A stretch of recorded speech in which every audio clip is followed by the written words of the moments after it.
Dear guests, welcome to the European Individual Women Championship in Montenegro.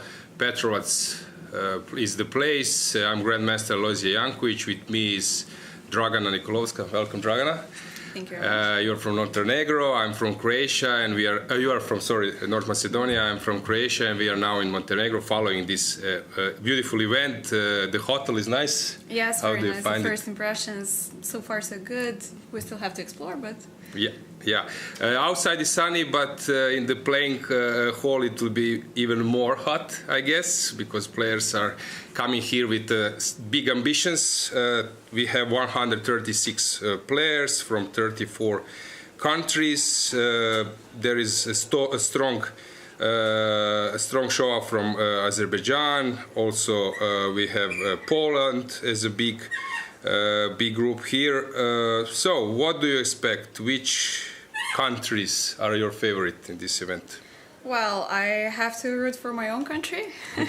I've lived in Serbia for quite a while, so Serbia is close to my heart as well. But I don't know. I expect to have a big fight over here. Maybe I'm tipping on Azerbaijan for. Yeah, they are they are traditionally strong. As Georgia, well, yeah, yes. you're right. So we have 6 male grandmasters, we have 15 women grandmasters, 33 IMs, 22 women international masters. So quite a strong event. According to the rating, favorites are Kotenashvili from Georgia. Then we have Gunina on the FIDE flag at this event, Mamadzada from Azerbaijan, Efroimski from Israel, Osmak.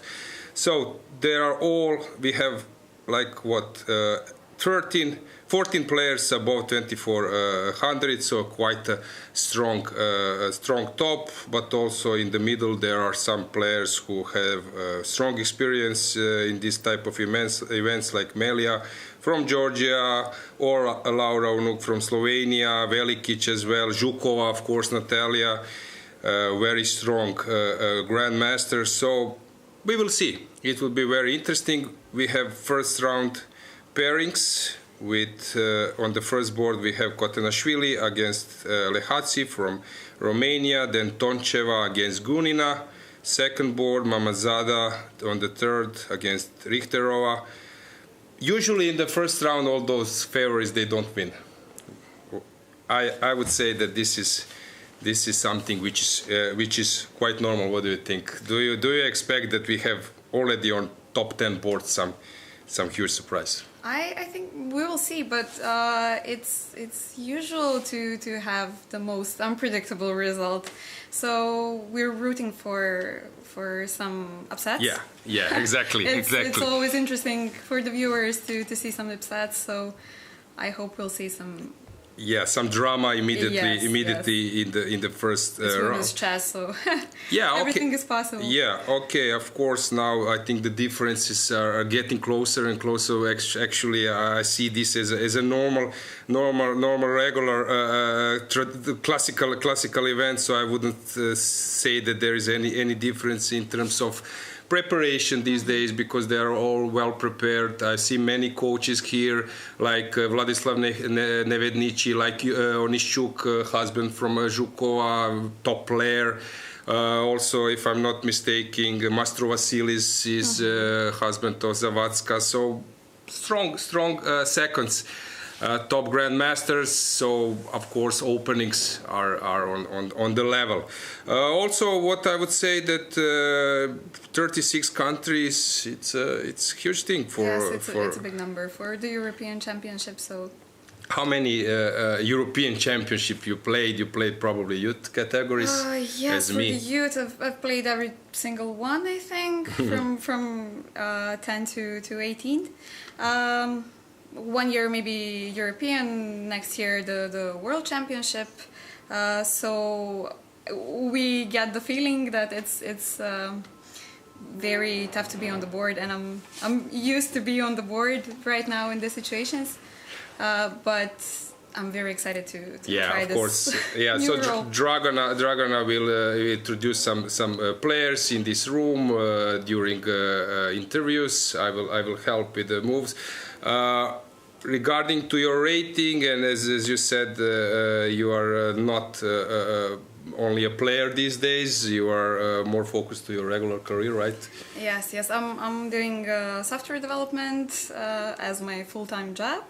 I've actually became an FIDE arbiter last year as well. Still staying in the chess area. But also as well, I'm still in the national team of Macedonia. We'll see how that will continue in the following years. I want to come back to chess with a bit more seriousness, but we'll see what you mentioned. Prepared. The software development. I'm pretty sure. Okay, in the next few days we can touch that topic. That topic these days, engines, anti-cheating, everything connected with internet and computers are quite interesting to discuss. Yes, chess is a completely new level with all of this technology. So, yeah, I visited the playing hall. There are three halls, but on a high level, players have refreshments. As I told you, guys, outside is sunny, so all those preconditions are there for a beautiful event. I recently visited, I don't know about you, have you visited Vrnjačka Banja? Because you mentioned Serbia and North Macedonia is close to Vrnjačka. Well, for the previous tournament for the European Championship, unfortunately I didn't have the chance to go and visit, but I've played some Serbian cadet championships in my youth days. So it is a beautiful place. It's a little cozy one. You can go there and relax. It's not very stuffed. It's not a big city, but for chess that can be refreshing. So and it's quite historical. I'm waiting for you guys to Google to dig a bit what famous tournaments happened in Vrnjačka Banja. I know that. Adrian Mihajcishin mentioned that he got his final GM norm there. Also, Rafael Vaganjan, I think he won an important event. That's why they were members of appeals committee. Also, Lubomir Lubojevic, great Serbian player, also had some strong results there. But okay, let's move to our event. As I said, it's 136 players, but only 10 players will qualify for the World Cup, which will take place in Baku. Have you played the Olympiad there? Yes. And how was it? It was very beautiful. I loved the organization. We felt like superstars over there because I remember well that every single bus had some military companion with them. Okay, security. So yeah, security level was at the highest, and I remember we felt very good there. Yeah, so. But now I will switch to another topic. So I was in India as you, yes. But I was in a different role I was a delegate. I was visiting the Congress, but anyway, I visited the venue. And now you mentioned like security officers. So every day, as he's my friend, Vishy Anand invited me to go with him from the hotel to the playing venue, which is something like 1 hour, a little bit more. But for me, this experience when he showed up and those security people who are standing there on sun, and it's not so easy for them, and they notice him, and he cheered them up. Somehow someone was taking a selfie. There was some autograms. So for me, this was like a fantastic experience, guys. Worth experiencing, because he was like Jagger or maybe Cristiano Ronaldo or Messi. So yes, yeah. I have to add that. Also, that's the place where I felt that chess is most famous and where I felt most welcome as a chess player, even though I'm not one of the top guys and one of the most famous guys. But it was very interesting to see a lot of local people who were standing behind the fence and, taking pictures, videos with every single person they saw, and like, oh, please, can I have an autograph, even though they have no idea who you are.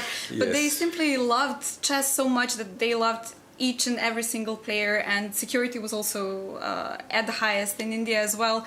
I remember talking to one of the local guys over there who said, like, look, all of the military is over here right now. I think that we don't have any person left in the government for the security reasons, but yeah, it was definitely a great organization. Yes. Okay. I think it's a moment that we switch to boards. Let's see what's happening there. One important notice, guys, due to the security anti-cheating reasons, all games are delayed for 15 minutes. I have a feeling that this event should be super safe, but maybe I'm naive. These days you never know. So let's discuss the moves. So first board, Kotelashvili against Lehachi. She's starting with G3. Interesting choice. Yeah. Yes, interesting choice. That can mean two things.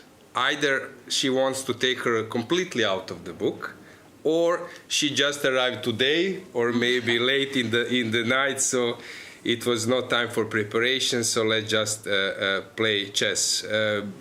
My style was close games with initiative play. What's your style? I love attacking. Attacking. I'm not sure if I'm very good at it, but I love chaos on the board. So King's Gambit or something like that, Stafford Gambit, or no, or something more serious. Yeah, maybe Dragon as well. Okay. But, so it's good strategy for open tournaments, because basically I was telling this many times that sometimes style is very important on some level. Depends of the type of competition you are playing. In this event, only 10 players will qualify. That means that you need to have a style which can secure you a win with black pieces as well, not just to squeeze with white, which is good for round robin. And some players, they couldn't do it. They are super solid, like in some or let's say in men's competition. If I say some. Let's say that I say super solid style. Which player will you say from top, before current top? Okay, well, I have to say Magnus as well, but okay, Magnus. I might agree. I might agree, but I would take different direction. I would say, for example, Peter Leko. He was super solid and he's at his best. So there are some players who cannot risk so much. But as I said, in this type of event, you need to be ready to do so. So G3, D5, Knight F3. Basically, she doesn't want to allow E5, which is a different story, sizing the full center. Knight C6, now heading for Chigoring. D4. This is also played a lot of times. Top choice of some strong players. This is also known. Now white needs to put his knight on the rim. How they say, knight on the rim is a dim. So E6, C3, knight C6, knight C2, bishop E7. Black is perfectly fine. However, white is having a normal playable position. Better player should prevail, right? Yes. Let's move on. If you know any player particularly that you played, just stop me, Dragan. No problem. Yeah. So Toncheva against Gunina. Gunina is very strong player, but let's see what will happen here.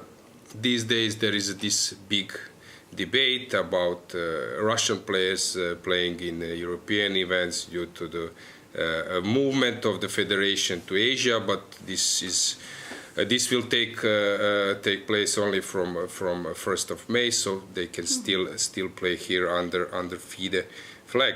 So E4, C6, D4, D5, knight C3, D takes, knight F6. Very solid choice, it seems. Before, when I was playing this or analyzing or seeing this line, before this was only for players who wanted to be solid, to make some draw or let's say to head to some simplified position. But then came Badur, Jobawa and some other players who started to play this position as an attacking one. So I would say that this is... Gunina is, probably playing for the experience, but I have to say Nadia is playing very well recently, and she's been playing our league as well in Macedonia, so I know her personally. She's a very sweet girl, and she's having some good results recently, so we'll see. I think it's going to be 18, 19, how? Or I think so, maybe even younger. I'm not sure. Okay. But she's a sweet girl, and she's been playing some nice games in Struga, so we'll see. I do expect to see some interesting games Also, here. there is this common issue now, since she's from Bulgaria, right? Yes. That also Bulgarian Chess Federation before was excluded from European Chess Union, and then there were some issues also in FIDE, but so they are playing under ECU flag in this event. C3, useful move to prepare bishop d3, that this one is not hanging. Now the idea is to postpone knight f3, not to be pinned immediately. So c3 is the little moves sometimes we need to make as a preparation for amateurs. Very strange choice. I remember also one joke when my friends who are not playing chess, when they will follow my game, sometimes just visiting a tournament, and they would say, you were thinking for 20 minutes and then you move your pawn for 1 square. Listen, guys, this is sometimes what we need to do. So they were expecting some tactics. Yes. And then you just make a move for 1 step. Come on. c3, bishop d6, bishop d3, castles, knight e2. So the idea was to rearrange the pieces this way.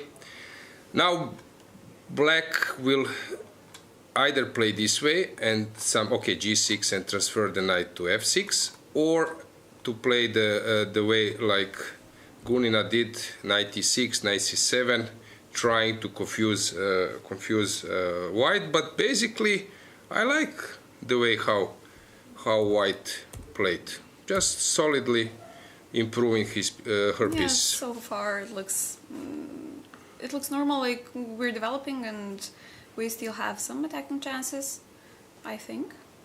So, can you tell us more? You played which board for North Macedonia? Well, depends which year. I've played one European championship, one European team championship on the second board. I've played on the third. I've played on the fourth. Depends which year. We're switching up every single year. So, how big is respect from your type of players? You were around 90 or 2000, right? Rated player. When you play against those top players well, you in certainly women. feel excited. And I remember my first ever game at the Olympiad. We were playing in Russia, 2010. I was playing on the fourth board against Kontinashvili Bella. And I was completely losing, of course. In the end, I was a piece down, but I felt so motivated. I wanted to squeeze something out of a GM. It's completely impossible. And I remember my coach coming to me, and he was like, tap on the shoulder, like, please resign. It's enough. It's enough. Yeah. It's been enough. But you feel very excited. You feel motivated to show your best. Yeah, because now there are so many strong women players. Actually, I was doing commentary during FIDE Women Candidates, which happened in Monaco, and I witnessed the match of Lei Tenji against Anna Muzichuk.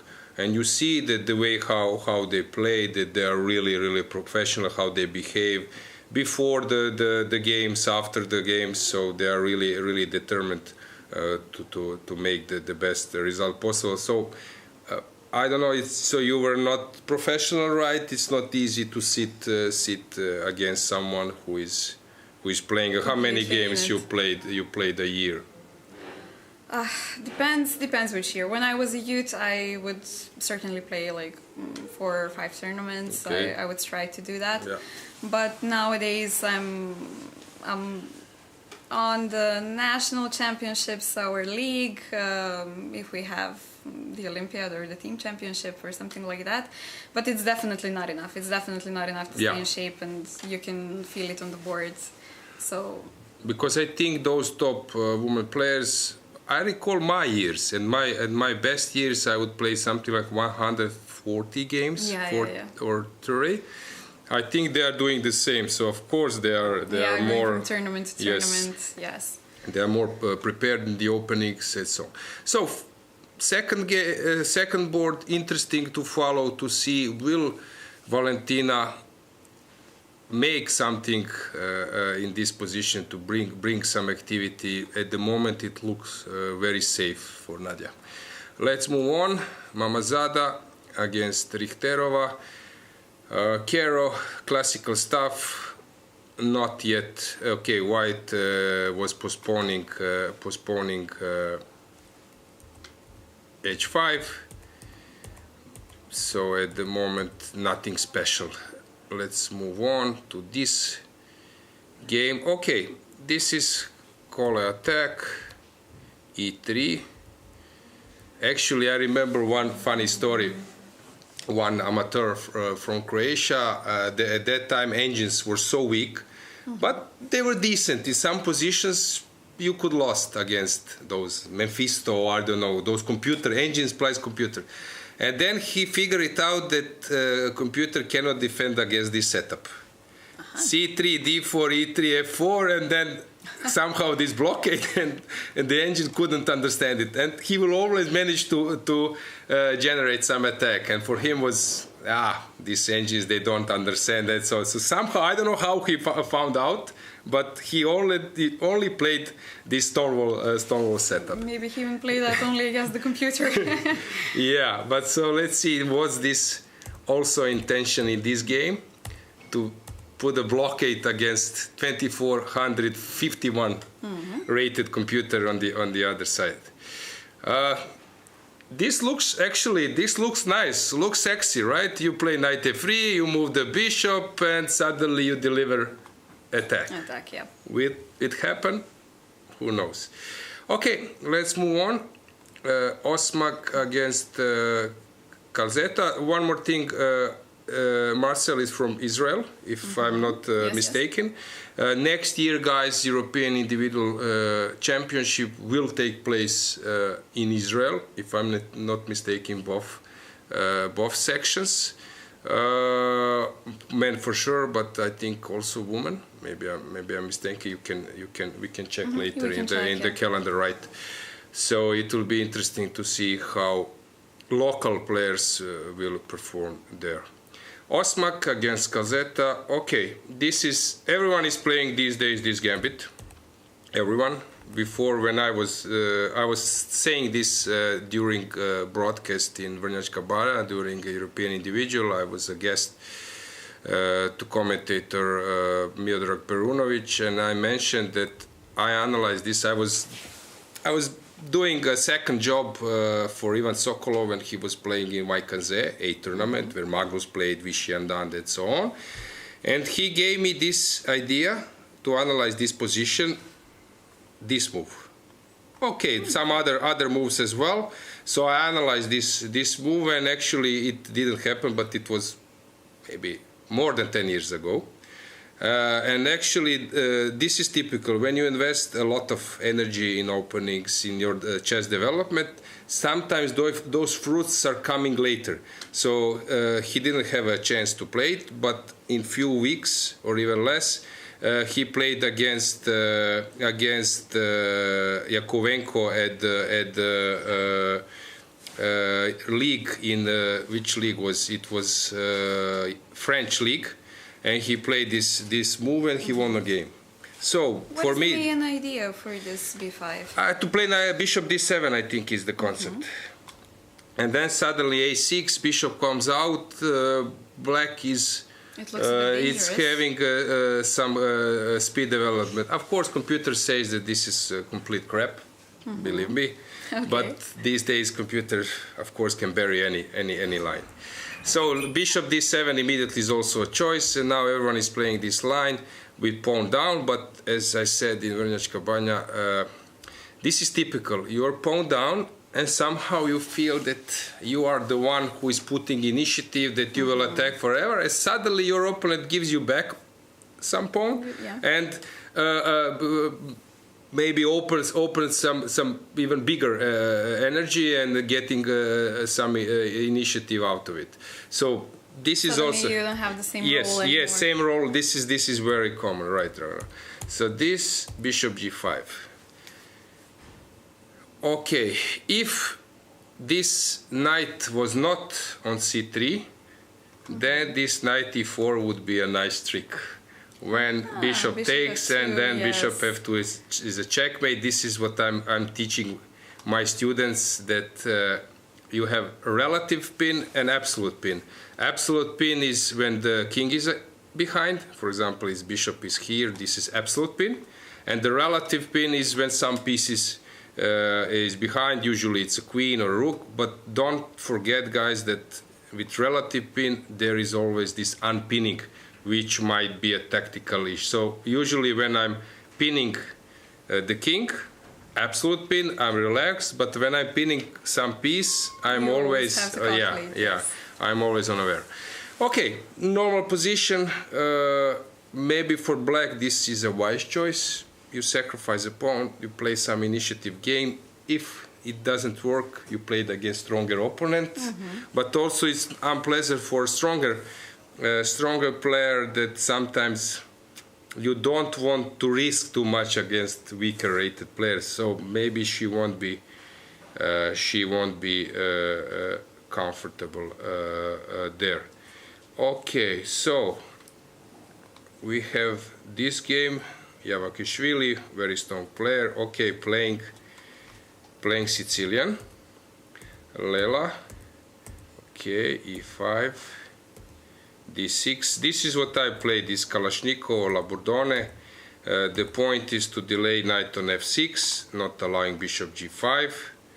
And after, let's say, knight c3, a6, knight a3, black can play bishop e7 first, or bishop e6, what they do these days with g6 and so on. And there is no knight g5 pin, which is transposing to Lasker Sicilian. c3 is additional choice which white doesn't have when the knight is on c3 and knight is on f6. Extra choice, which is a bit unpleasant. I was sometimes not feeling so confident when my pawn on d6 is a bit restricted. g6, this is this new way of treatment. Before, everyone would play bishop e7, knight would come to f6 and so on.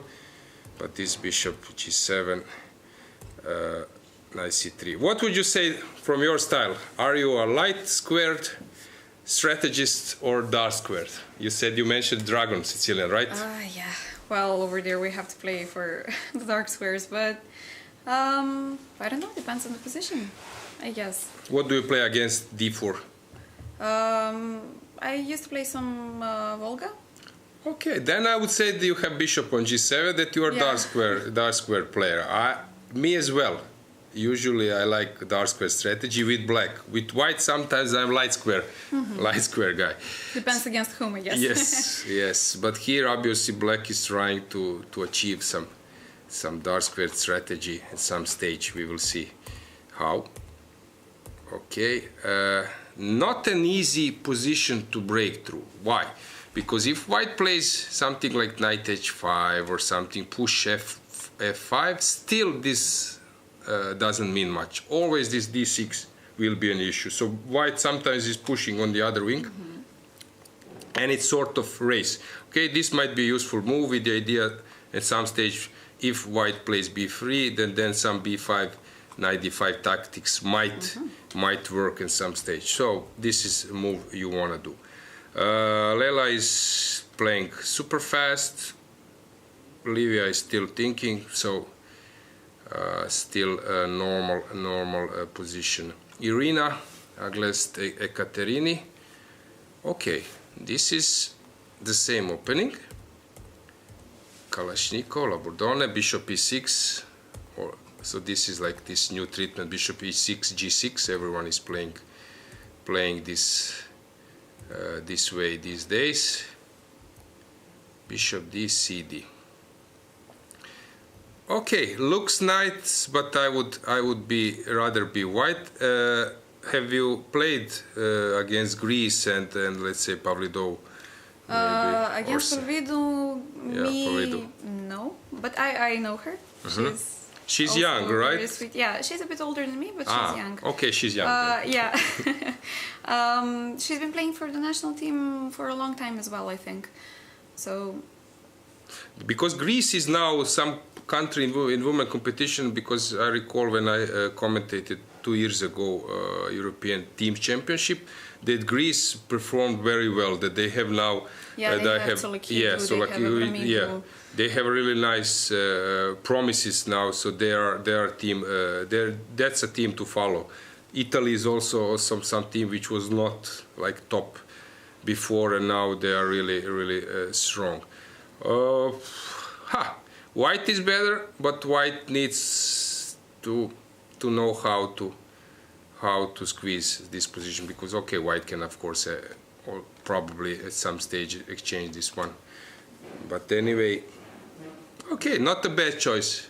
Yeah, it seems like we have some easy moves for White as well. Yeah, how was your strategy? Would you adapt to top players? So which is the strongest player you play in your career? I'm not sure. Actually, You mentioned that you played against Kutinashvili, Tanya Sachev. Okay. I am from India. All of the first rounds in the Olympiad. Okay. Who else I've played? I think they might be the... Okay, so strongest. 24, 50, 20 players. Will you then adapt with your strategy, or you will stick to your openings? Well, depends who the coach is at the moment and what he can teach us before the game.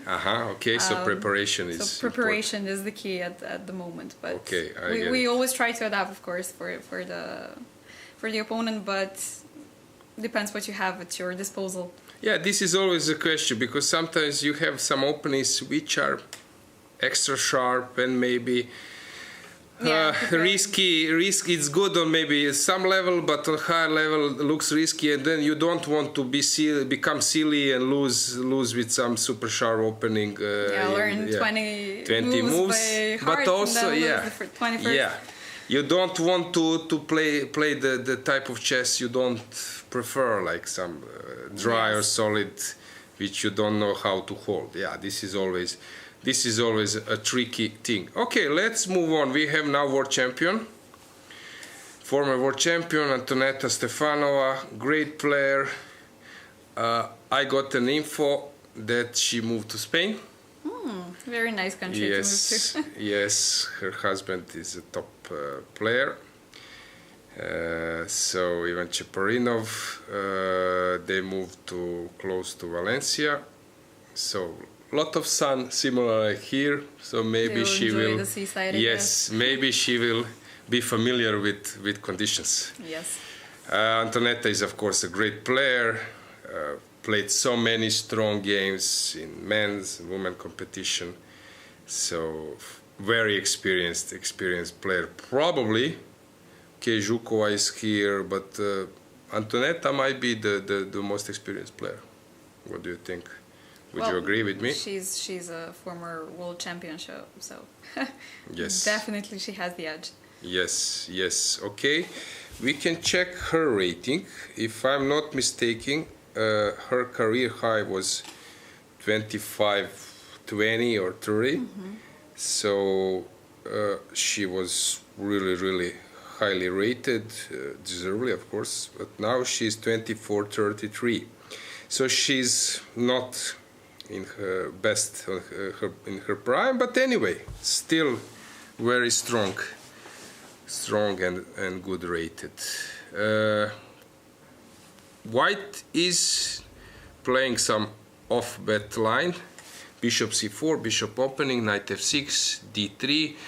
Now the main move is c6, played in many lines, knight f3, d5 is the point, with the idea that if white takes on d5, black takes on d5, check, and now it might look that this pawn will fall, but there is bishop d7, when after bishop d7, knight is on time to defend.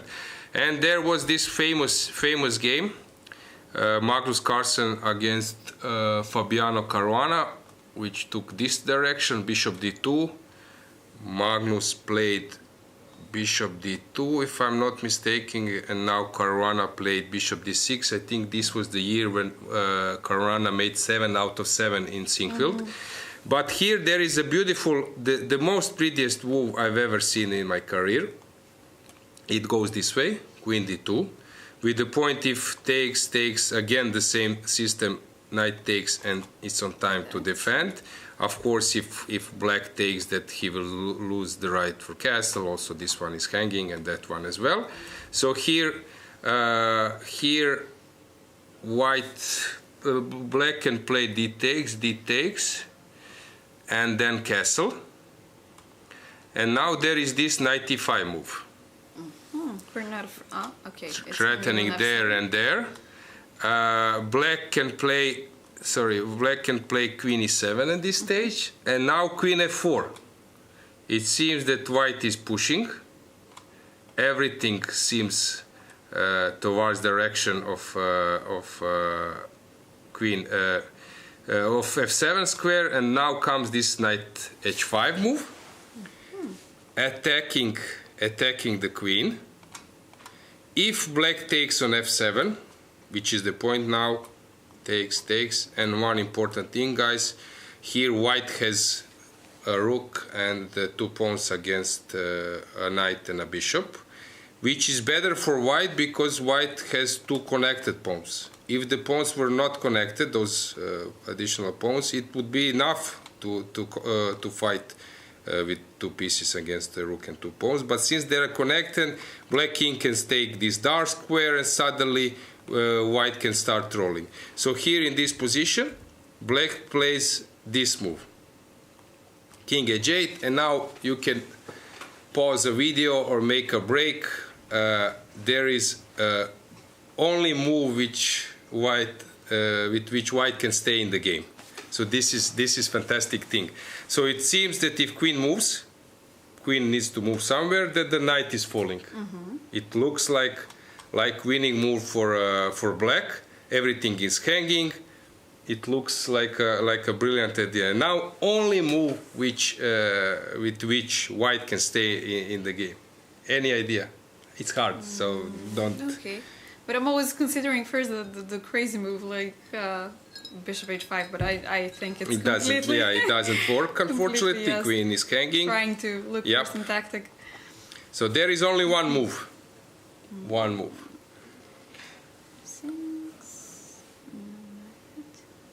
Something is strange in the position, but only one move which is leaving white in the game.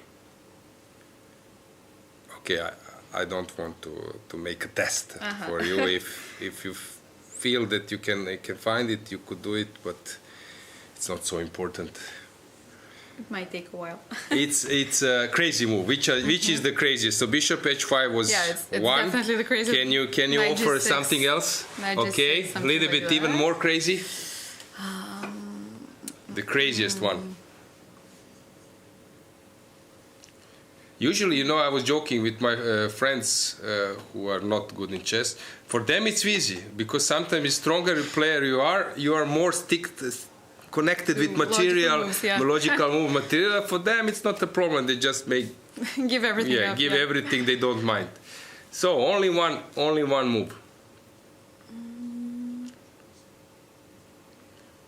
Only one move. I don't know. Later we could read chat, but see if somebody already figured it out. Somebody already figured it out, but at the moment, let's stick. I cannot see anything. It's crazy. It's crazy. So this move. Oh. Queen g3. Oh, okay. We're opening the H file. Brilliant. This is the beautiful, awesome. The most beautiful move I've ever seen, and it happened in the game. The guy played Queen g3. I think it was some kind of correspondence game.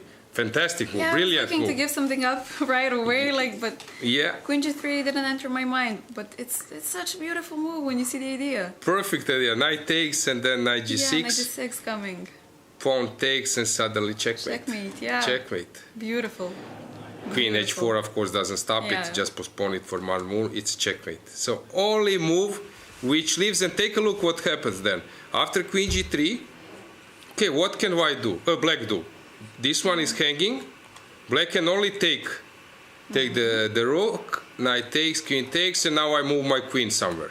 So two connected pawns plus rook. Okay, I would like to love to exchange the queens, because then my king comes in. But here I can be a little bit also trying to move on with craziness. I can also, if I'm in this mode, I can move on with that. So, and now if you move, I take it. So this is one of the best moves I've ever seen. Okay, so maybe can on queen f4, can maybe black play some bishop e6 or something? Okay, pawn down. Pawn down, yeah. Pawn down. So this is the most logical way. But of course, black is not obliged to play this way. But anyway, it was nice. So, of course, Antonetta is familiar with all that. But okay, she wanted to transpose to Italian game. Gioco piano, first round, play piano. Yes, play slow game. Why not? Bishop c5. Now the only trick is that white is postponing the development of his kingside knight, trying to play f4 at some stage. So knight c3, c6, d5 is coming, queen f3.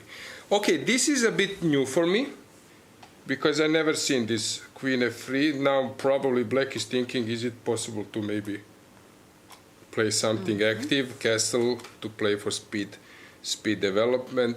I don't know. Probably now queen g3, and on castle there is this bishop g5, which is a sort of issue. So I don't know. This is of course an option. Black can play solid at 6. Of course d6, nothing is wrong with d6. So a lot of moves. So after queen f3, Antonetta is burning some time, but Alexandra is also. So it's not preparation, it's some kind of over the board, out of the book, over the board play. Okay, so let's see. Next game. Yeah, I saw some note in chat. Is Zhu Yiner not playing? Since it's European event, Chinese players are not allowed. Yeah. So if I catch the conversation rightly, when I was watching these lines and I calculate this rook a7, I don't know about you, it makes me so comfortable. Yes, when I play this move, it looks a little bit silly, but this rook has a role, because b5 is sometimes too early or premature, and this rook. And then you later you reroute it back or somewhere. For me, yeah. We can't maybe bring it on the 7th rank? Yeah, but usually the idea is not to weaken the structure, because then if you push the b pawn, there c is weak. The idea is later to bring back the rook. What's going on here? Are bits there? Mary, okay. Knight f6, knight f3, a6.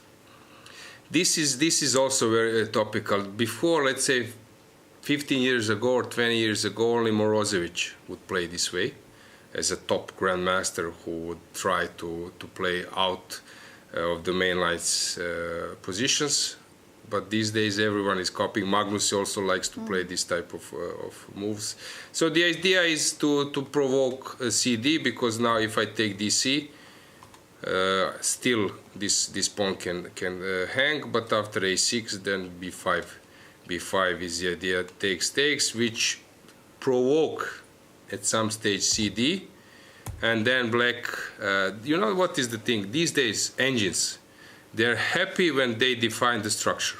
So now the strongest engines in the world, for them, just give them defined structure. So even this is slightly worse for black, but the structure is defined, and there is no surprise there.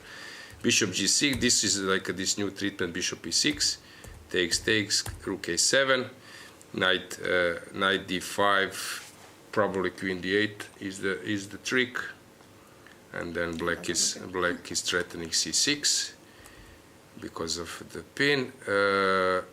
Okay, g3, queen d8.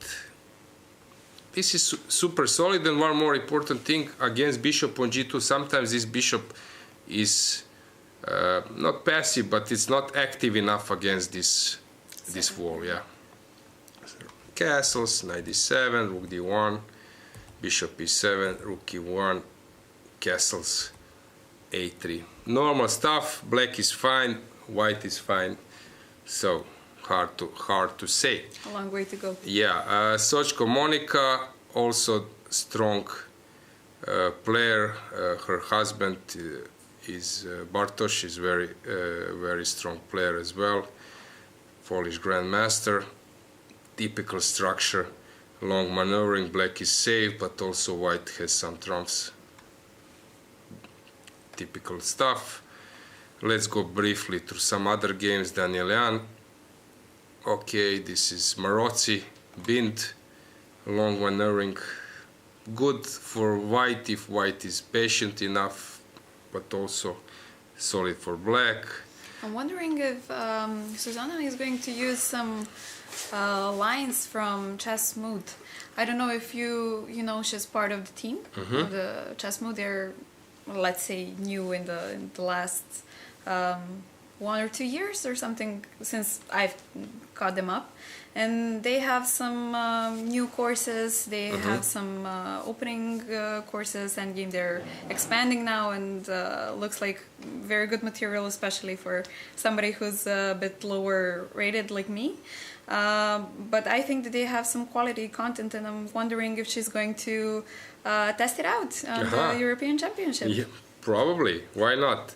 So, can you tell us more about, let's say, do you follow some particular players, some products in the chess world? Do you have your own? Are you maybe doing some broadcasts or No, I'm not doing broadcasts. Channels or? No, I have to be focused on work, and so it's a bit hard to follow everything up, but. So you don't provide any content by your own. You don't provide on the social media as well, right? Or yeah. So far no. Only personal accounts, but I haven't tried it out. I've been thinking about streaming for a while when it was very popular. You know, back in 2020 when we were locked down. But I haven't tried it out actually, and. I think Susanna was also one of the Twitch streamers. I think she started using the digital platforms through Twitch first. So you can guys check her out, check her streams, check Chess Mood as well. I think it's a very good site, and they seem like the team that's preparing the courses. They seem like very positive people. You know, it's very important when you find yourself connected on that energy level, like when you see that they're doing something with love and that they're providing content with love. Times have changed. Let's say that I was trying to break through in my career to become IM, then Grandmaster, close to Croatian champion, close to national team, then playing for national team and so on, trying to break the 2600 barrier. I was close, 2597 was my live rating. But at that time, only top players were some kind of chess heroes, or let's say important persons. Now we are quite familiar with some names which are not like important persons in terms of rating, but they are very known and popular. For example, like Agad Mator, who is coming from Croatia, having them more than 1 million subscribers. Also some other influencers who are sisters, who are doing their channels. Actually, I have my channel, but it's only focused on former Yugoslavia, because I'm doing also TV commentary on Croatian national TV every Sunday. Now it's Saturday, 20 minutes on the third channel, and I wanted to give another content, so my channel is like 12,000 subscribers, which okay not a for lot. for ex-Yugoslavia it's quite good. But so as I said, now these days actually I was following, I don't know, do you follow it in your country? I was following how they call Dance with Stars or Sing with Stars. Something like there was something similar in Serbia, I remember. But how they call it exactly, I'm not sure. And now before it was like an actor, journalist, I don't know, someone, singer. Now you have influencer, singer, influencer. So a it's lot of influencers. yeah. So these days, this is something we are used to, I would say. Even there are so many commentators doing their own channel, commentating the events. Yeah, well, chess got some online breakthrough during the COVID situation in 2020.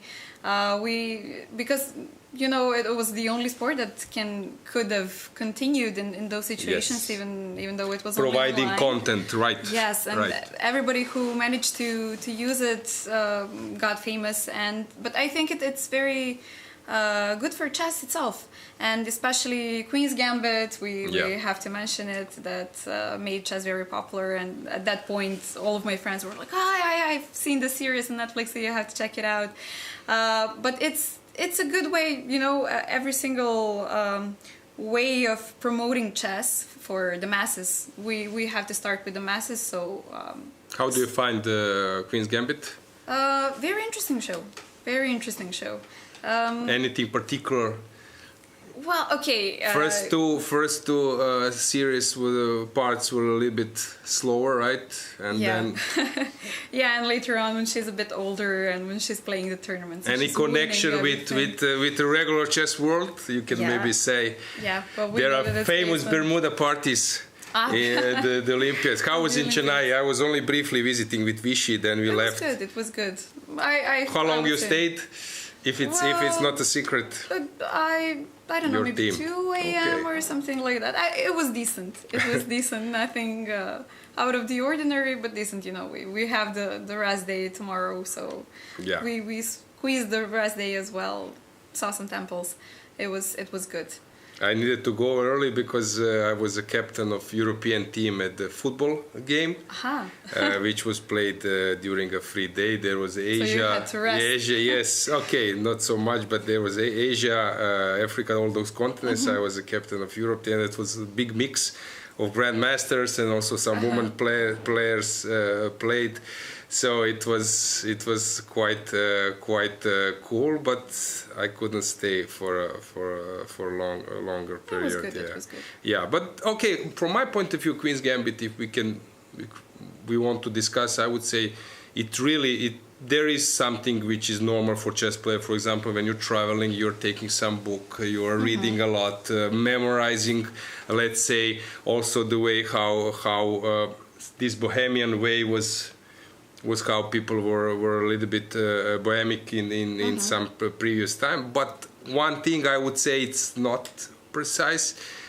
It's a little bit, it looks too easy to me. It looked too easy to become a world champion. Yeah, maybe because it was a short series. Yeah. Maybe if we had more episodes, maybe it would have been we are drinking, we are having fun, and suddenly we are world champions. We're genius and seeing pieces all over. Yes, actually in chess world, those top players are really working a lot.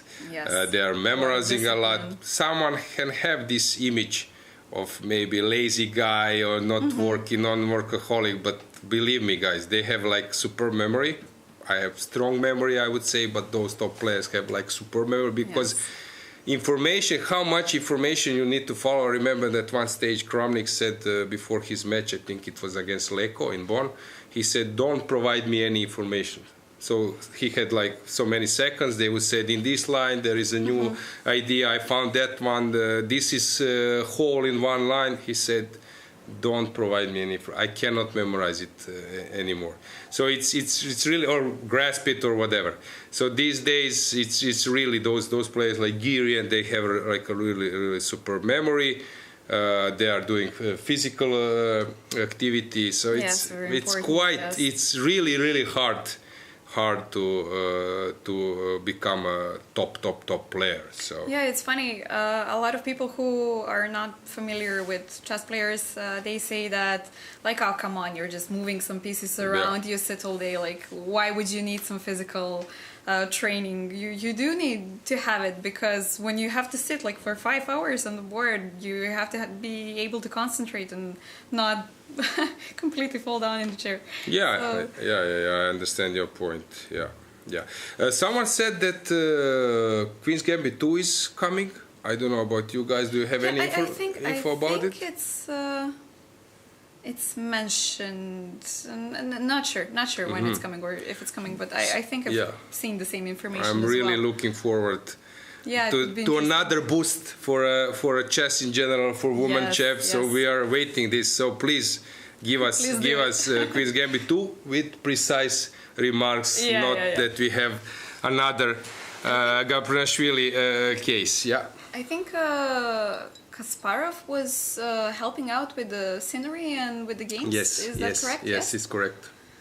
It's correct. He was like an advisor. And some games were a little bit adapted, not fully, but parts of the game and so on. But this is the main thing. For example, there was this commercial between Ronaldo and Messi, and immediately P.H. Nielsen immediately noticed this is a game, Nakamura Magnus. So these days everyone is trying to find the connection between the real games and the games in movies. I suggest that we make a brief speed scanning, and then we can have a short break. So what's going first? Board solid solid position, trying to confuse her opponent. Toncheva against Gunina. I cannot believe that black can do anything here. So to me it seems like a really wrong choice. I know that Valentina might show her opponent that she is confident, but from my experience, things went wrong. She can easily win. Yeah, no chance. I would prefer to be white. Yeah, definitely. I would be happy, and I'm pretty sure that Valentina would be happy if she was white in this position. Mamazada, okay, typical stuff. This one, okay. This became serious. So, bishop allowing this check, which disturbs castle. Queen c7. To me, it looks dubious, frankly speaking. If I would be black, it looks suspicious on many levels. For example, like knight c4. But I would even consider if there is a way maybe that I become even. Yeah, this is your style, right? Open everything up, yeah. Yeah. So b4 or something just to use the size the chance. Yeah. So it looks dubious. We are not using engines, so guys, when we blunder, please don't take it too seriously. Yeah. But I don't know what engines are saying. My feeling with precise play that even against the engines that white could create some mess on the board.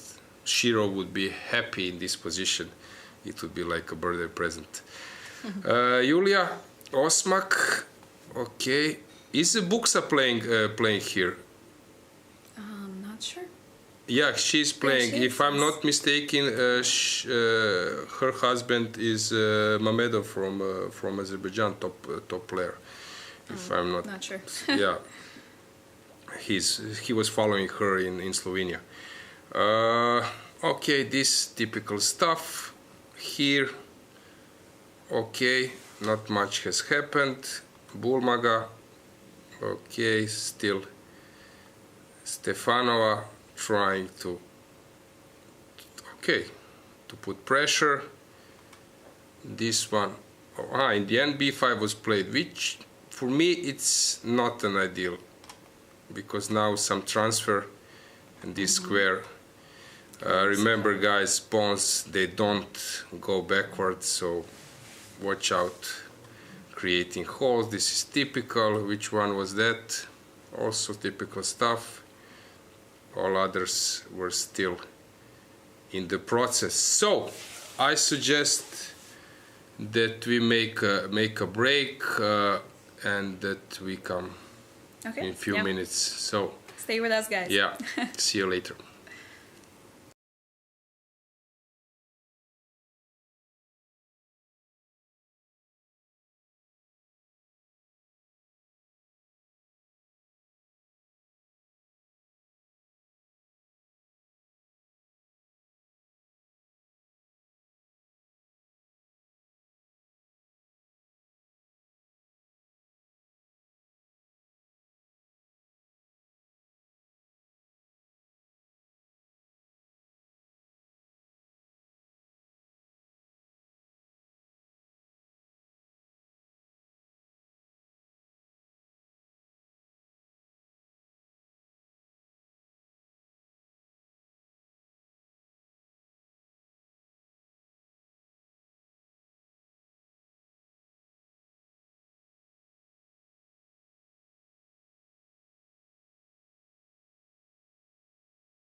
So, welcome back. Let's see what do we have in the games. First board, Kotanashvili. Still, same thing, huh? Nothing can change drastically. Which game was the one? Had some interesting position with Nadia on the second board. Okay. I think. Yes. It looks that at some stage Black, I would say, will offer a draw. Yeah, seems like it will be very, very hard to squeeze something out of this position. Yeah. Perfectly safe position for White. Actually, a pawn up if we calculate those four. I don't know what happened. Strange choice. Okay, still, it's not so important. 11 rounds. Why? Yeah, it's important not to. It's yes. important not to lose. But anyway, you want to give a chance your opponent to go wrong, because if you are highly rated player in this event, of course, maybe even later, sometimes even if you have a dubious position, you might get a draw. So this is, I would say, too cautious play from. Yeah, maybe Valentina. she doesn't want to push from the day one. Mm-hmm. Maybe she hasn't rested well. We'll see, but. When we had a break, I just saw another grandmaster, Arnaudov from Bulgaria. So maybe some round robin tournament besides this one European individual women championship could happen Among the coaches. Yes, exactly. So who knows whom we will see tomorrow. Yeah, but it's important, of course, to mention that ECU president Zurav Azmaperishvili is also top grandmaster. So there are few in FIDE, in ECU management as well, which are regular guests in the event. We have appeals committee, which usually it's not doing a big thing, but sometimes some questions can be raised and appeals. So in this event we have Ozgur Solakoglu from Turkey, Eva Repkova, and Vanya Drašković. So this is a trio. Hopefully they won't have any. I think Gunina is as well, Valentina, backup for the appeals committee. Mm-hmm. They have to choose two other members who, because if you have a situation where there's an appeal from somebody from your own country, you cannot make a decision, so somebody else has to step in. I think that Valentina has been chosen to be part of the appeals committee as well, and one other girl from Italy, I didn't remember which one, but in such a case we hope that there will be no such need for the appeals committee to be active at exactly all. I don't know about you, but I noticed that anti-cheating measures, or how they say they call it, we should also get used to that term. They call it fair play, because anti-cheating from outside of point of view sounds not so nice. Fair play, it's more timid, more polite, but it looks that they have like a reasonable number of metal detectors. They have a bit more difficult job because we have 3 playing holes.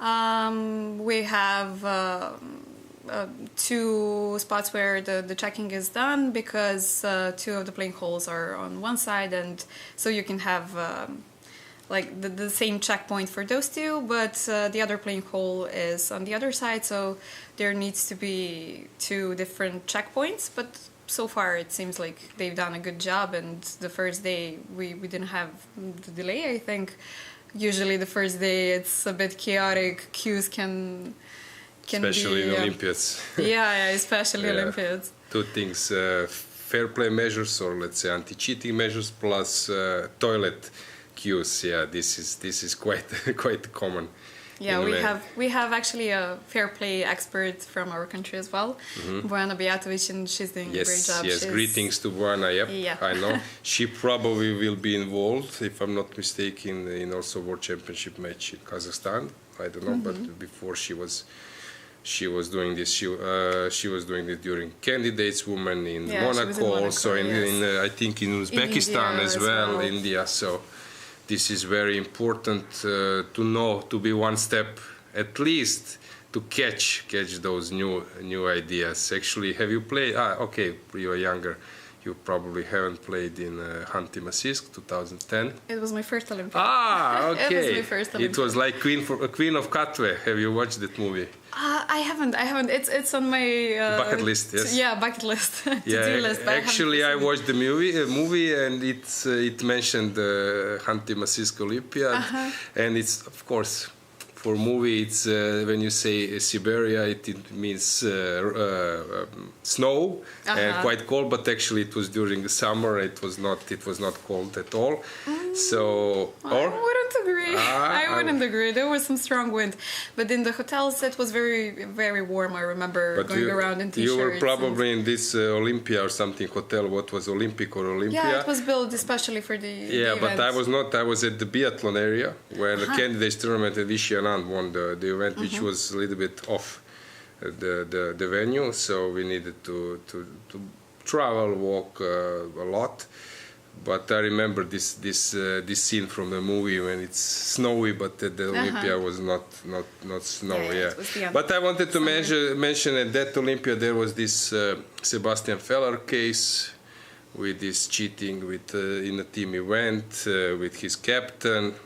So as I said, I was completely naive because at that time I know he was very, very strong in normal tournaments. So I'm not even thinking that that there is something can happen. So, but it's good that we have persons who might see something we all don't. Okay, third board, Mamadzada, still nothing special is going on. This one, before my move. Yeah. Okay. So your suggestion. Yes, Salomea did my move. This is what I would have done it here. Typical thing, your opponent is, you are ahead in development, your opponent is far away from castling. Time is important factor, you need to do something quickly, even at the cost of a pawn. So this is typical reaction how those strong players find that type of moves, solutions. Opening up the position, continue with... This is chess, this is something we all need to do. There is a problem and trying to find sometimes extraordinary solutions. Julia against Monica, still in the book, or maybe not. It looks to me that white is a healthy pawn up, that something went wrong for black. Would you agree? Yes. It looks so, yep. Livia, I'm not familiar with her. This is first time I see her in some game. She's playing against Lela, which is putting some pressure. Now sometime on bc4 there is b4 move. But here I wouldn't say this is the... bishop b6 is a trick. Yeah, we're starting. But something is... So, bc, let's play bc, bishop b6. This looks like winning. Is there any C3 trick? Maybe, yeah. Yep, c3, queen e1. But nothing has changed. Yep. Yes. So, BC doesn't work.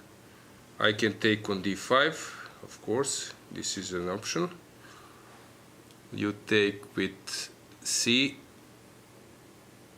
This is better for white. Knight b7, b4, restricting the knight. So this is not an idea, so I need to do something with black. So what should I do here? Not an easy.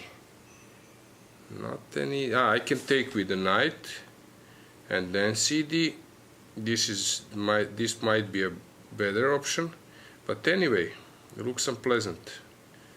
I would prefer white here, only unless there is some superb tactics. Bishop h6.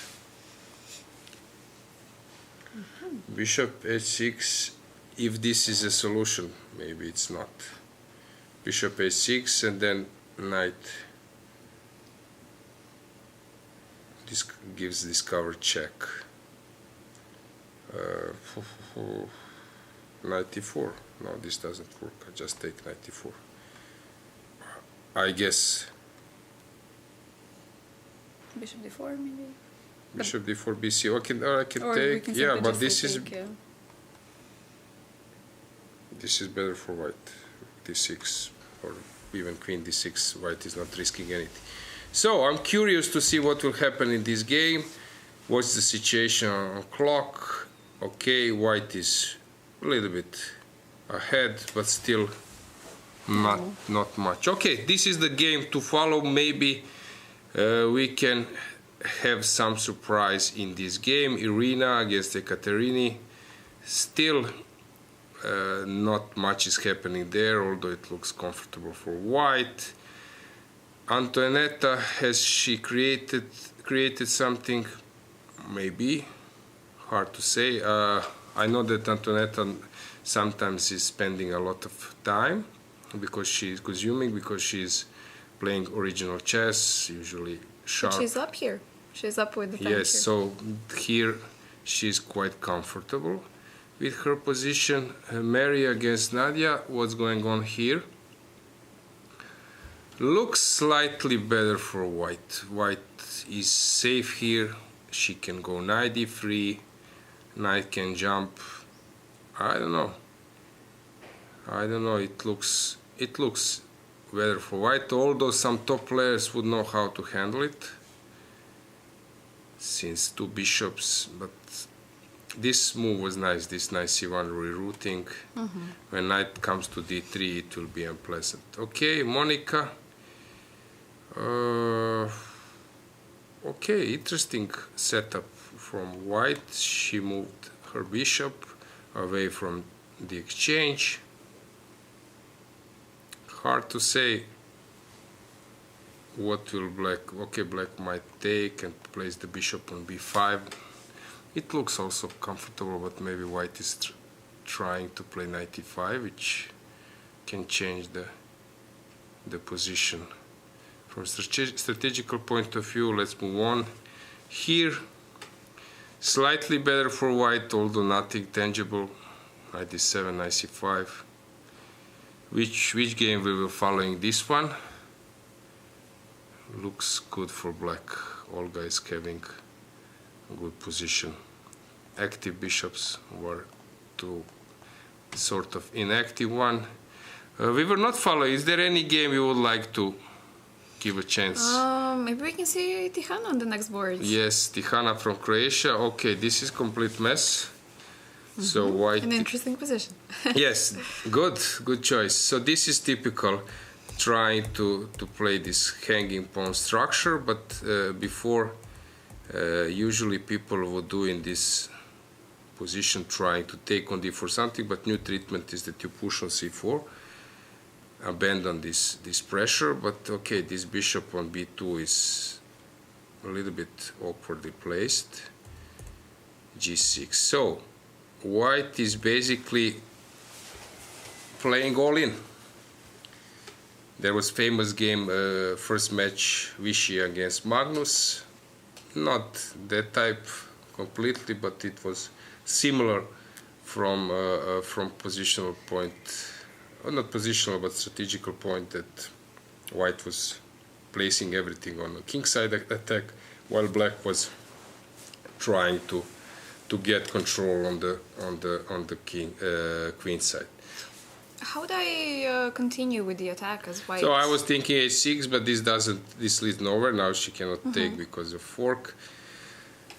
You need to sacrifice something. Is it plausible? Maybe some rook f3. Maybe rook f3 is for sure useful, but okay, black is probably counting on knight d4, although now this king, it's a bit unsafe there. Okay, what if I take on g6? You want to play knight d8 at some stage. If I try to, and then play f5. Okay, this is an interesting moment. How do you... How to proceed? Yeah, how do you move on? You look nice, but looking good won't bring you points here. Yeah. So you need to also bring something on the board. Rook f3 you mentioned. I like that idea. Is there anything else I I'm could searching for something active. Maybe I want to put my rooks maybe on the h line, but not sure if rook f3 is the best way. Maybe. Okay, yeah, at the queen. moment my queen is not playing, so queen f3 looks like also reasonable choice to transfer the queen to prepare f5. So this is something I would try. Okay, f5 is always appealing. We have a lot of pieces aiming at g6 as well, so maybe some Yeah. sacrifice in the future. Yeah, but still it's interesting. I think h5 shouldn't be a move, because after king g8 I don't see that I could make some follow-up, decent follow-up. So h6 is not necessary, but as you said, how to move on, how to do it. Knight g4, I wouldn't say this is an option. We would just then exchange a piece that's... Yeah, I want to bring my already queen, placed. but knight on e5 is my strongest piece, so interesting. Very interesting. And Fatalieva has a lot of time on her clock. Yep. Tihana has only 26 minutes. So yeah, now this is interesting psychological choice. Either you put pressure somehow, not defining the structure, which is always a useful thing to do when your opponent is sort of in time trouble, not defining the position. But also you don't want to just make some inactive moves. You want to put some preparation. Now this is a important step. Keep the tension on the board and Yes, give but your opponent how? a chance to make a mistake. This f5. F5 looks, yeah. But then e5 is falling, and I don't see that. Okay, my queen is. Let's try with f5. Either with taking on g6 or non-taking. So she must take. Pawn takes, bishop takes, queen takes, rook takes. Okay. So queen d4 first, or not? Queen d4, pin. Okay, maybe queen e7. Queen e7, and now this looks okay. I will take with f. You take with, I don't know, f. Let's say. And how do I proceed? h6 now looks like a decent try, but can you take? Okay, I could have included before. Let's say that we have this type of position. Yeah, but I don't see a follow-up. Queen. Yeah, this is wrong. This is wrong. If I take on g6, pawn takes. I don't see anything there, right? Mm-hmm. It looks strange. I would love to make bishop g6. Yeah. King That's g6. the first thing that comes to mind. Yeah. Yeah, leads nowhere. I don't know. Maybe it requires some time. Some preparation first. Yes. So maybe Fatalieva will now spend some time. Is it possible to play again rook f3 and queen f1, something trying to double up on the f line before I play f5? It's possible. Okay, I need do it in a smart way, because sometimes if G5 comes and blocks my plane, then it will be a waste of time. But okay, Rook F3 is, as you said, it's a maybe good choice to start with. Yeah, because you want to exploit this file. Okay, if I cannot break through the G6 square, how should I move on? First, yeah, this pity is this doesn't work. Any this setup just leads to this defense. So King G7, very interesting move. Just defending by the king with the king.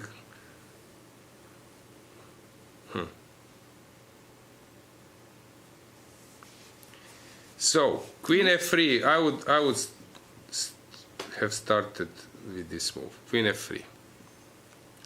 If you play Rook Knight E4, I will take that and then either move the queen or take that pawn, trying to sacrifice or somehow D5 get 3 points. Okay, this might be an option. Okay, I take. Also, I might do something else, but let's say that I take. I don't think that I can take that one as well, because bishop takes, queen takes F6. I'm late. Okay, I might take here, you take here. Okay, I could do this, so I'm wrongly assessing the position.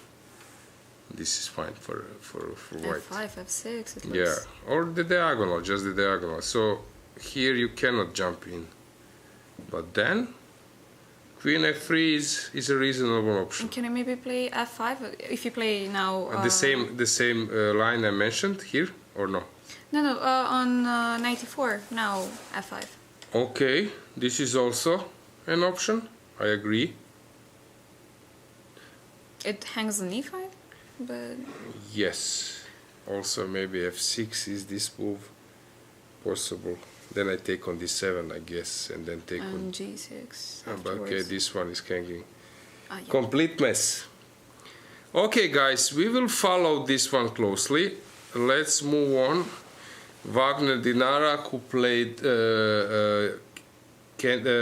Grand Prix, FIDE Grand Prix in Munich. Actually, I was visiting this event. Fantastic location. It was in Kempinski Hotel in the center of Munich. At some stage, I even mentioned this at closing ceremony, as I was representing ECU as a ECU vice president. I was a bit jealous about the conditions, but this is good because we need to all try to get all those events to place them on the toppest level, not just for top players in men's section, but in general. So I was really impressed. You're playing in center of Munich in Kempinski Hotel. It's quite cozy. The venue. So I'm pretty sure those players love it. And Dinara was there as a federation nomination as a host. Germany could nominate a player. So she played there, and I'm pretty sure that experience will help her to become motivated, inspired. What's going on here? So black is same in terms of material, but white looks very safe. Kejar Petra from Slovenia. She was playing in a recent tournament in Rijeka. There was a tournament in Croatia called Mediterranean Flower. For 8th of March, yes. Yes, and it was round robin. Visited Dana Riznica-Ozola from FIDE.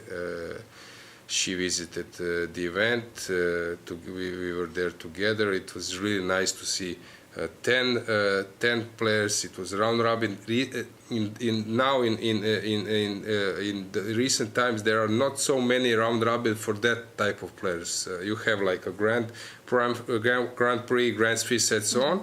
But for the players from 2150 or 21 till 23:50. There are not so many round robins. Have you played in any round robin, like which was not like official European or something? Yeah. We've actually our national championships from time to time were round robin. I've played some 8th of March type of tournament in Belgrade, which was round robin as well. Normal 9 rounds, classical. Yes. Okay. No, I think this is nice for sure, right? You are playing every day a game. You are not tired. You can prepare. You know the pairings from the start. Yes. But the level also in that competition was quite high, so it was good that even in different levels they have like good conditions. Actually, now in Croatia we will organize Mitropa Cup. Mitropa is 10 countries: Germany, Switzerland, Austria, Italy, France, Czech Republic, Slovakia, Hungary, Slovenia, and Croatia, and rotating the host country.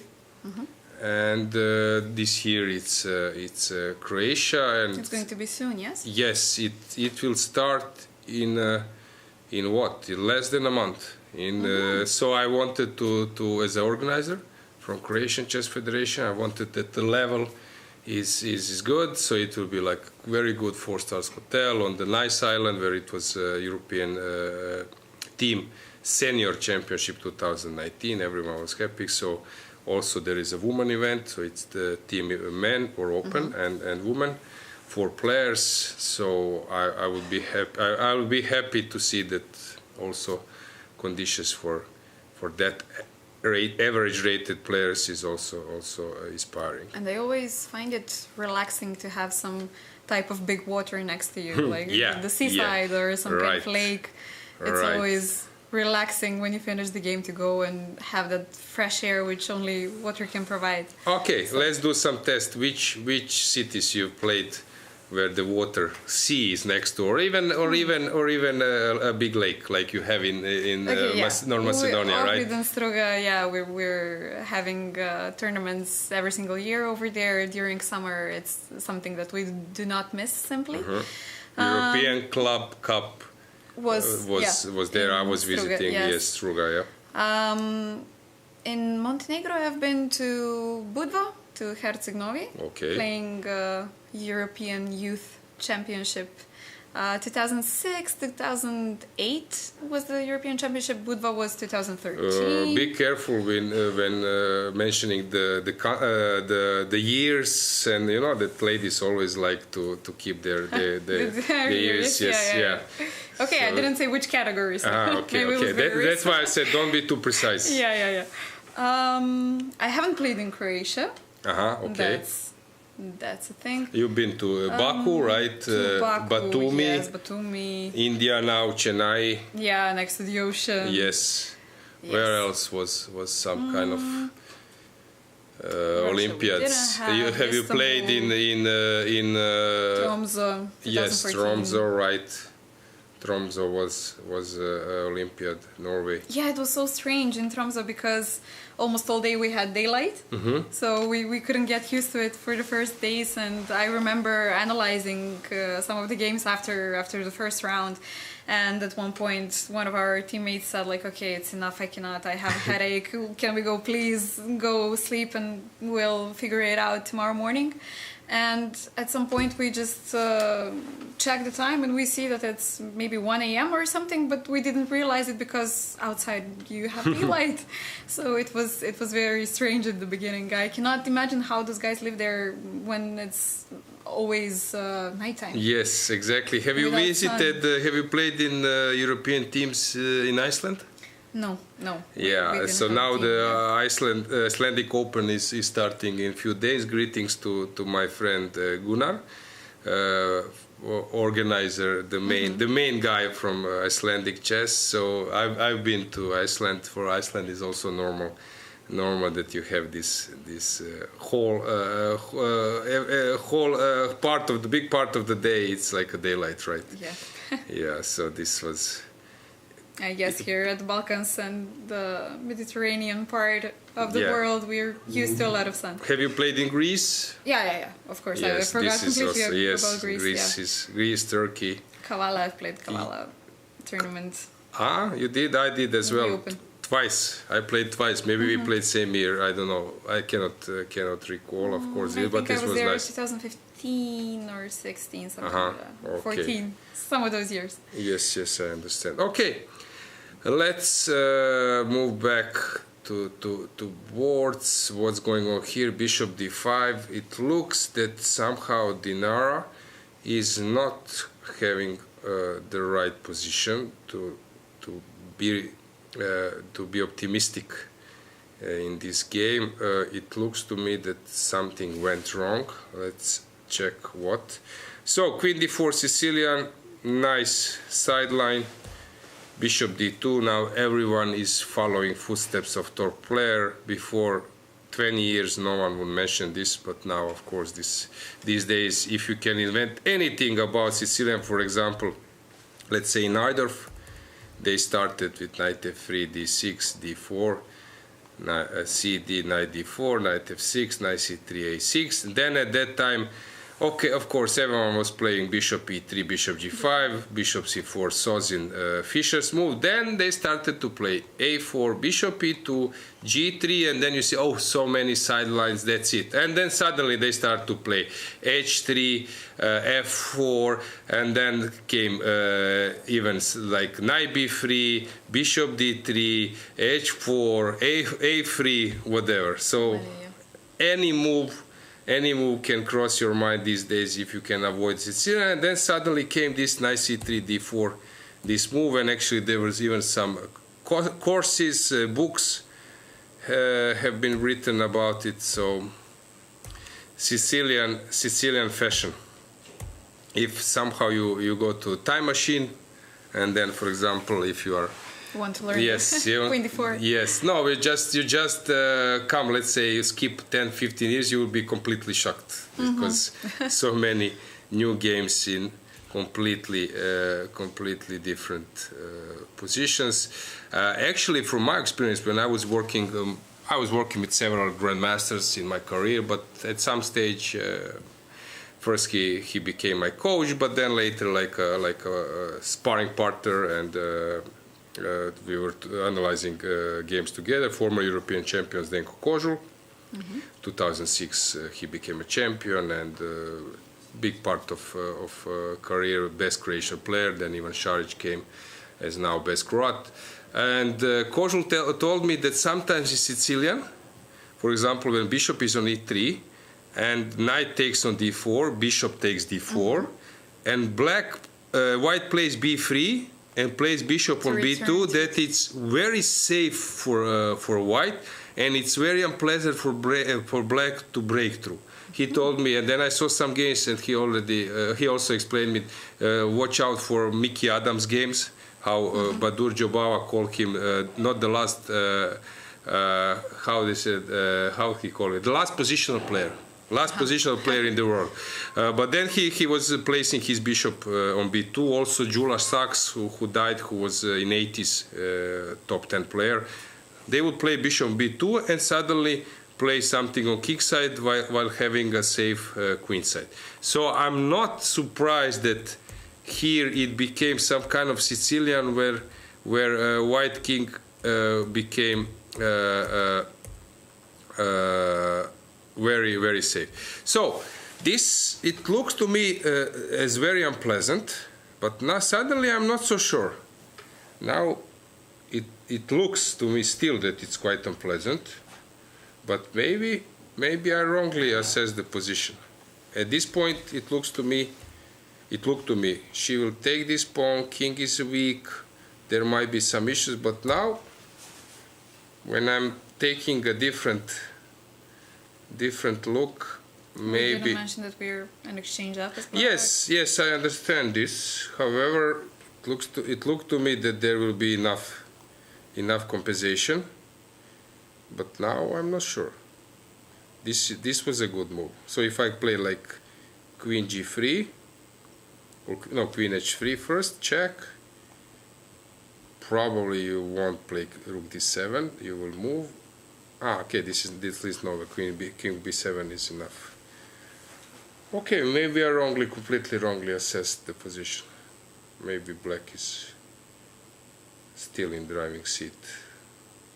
I was thinking that white will recover a pawn and then that there will be some issues, but bishop d5 is a very good move. Looks like it's holding everything up. Yes, it looks completely safe now. Suddenly you see how in chess sometimes different view can completely change your assessment. Now it looks to me, it looks very good. But okay, let's try. Knight takes. What do you play? You play rook e8, I guess. This is the trick. Yeah, seems like the first rook e8, yes, I give check. And then you play king b7, let's say. Okay, I recovered the pawn. But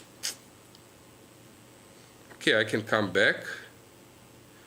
But this I don't believe it's anything. No, it's just better. Or I can, no, I cannot take. So knight c3, I can come back. You can take, you take here. Okay, I can take on h7. Still, it doesn't look particularly dangerous for black. Yeah, and even I wouldn't feel the safest with my king on c1 as well, because... Yes, so my assessment was wrong. Black is completely fine. Here, let's start knight f5. Last move. If I want to play this way, but still, it should be good for black. Okay, and now taking on c3 maybe it's not the best option. And if you play g6, you want to come back on g3 and take on e4, or? If you play g6, let's see if I can do something, because your rook is hanging now. Knight d5, I take the rook. This is, if it's possible, yes. But I don't know. Still, it can be tricky, because this one is hanging as well. So knight f5 seems to me like an only reasonable chance. Okay, let's say that you moved. Okay, I don't know if I'm threatening to take on g7 at all. No, I changed my mind. This is pretty fine for black. Okay, Kreshchak, Slovenian player. This is some kind of mess, but it looks suspicious for black. Let's see if we can find some position which is already developed here. What's going on here? Bishop is controlling the knight. Okay, this is a strong asset, but this one is also a strong asset, right? So if I play rook a1, how can I lose this one? Will you play a2? Knight b4 then. And this one is hanging. This looks to me as a... Maybe... And then rook a2. If I go a little bit crazy and maybe play rook b7 instead of rook a1, is it losing immediately? No, actually I like it. I like it a lot. No, it's losing. Maybe some knight f6 threatening. Yes, but then this is only for a draw. Maybe it's not even for a draw if I don't take. Okay, I will need to take sooner or later. So I need to take. I take with the bishop. You take here. I move my king. Knight h5 and perpetual. Perpetual, which white is having in a pocket, right? Yeah. Yeah. Rook b7. Why not? Okay. Now if rook b7 is this one, always I can do the same. So, but also I can play rook b8. No, I cannot play rook b8. But I can take, and try to bring my king, because this one is a monster. Okay, I don't know. Now it's hard to say. It's really hard to say. But anyway, white is not in a danger at all. Yeah. Something else. Sophie is winning, completely winning. Petrova, what was that?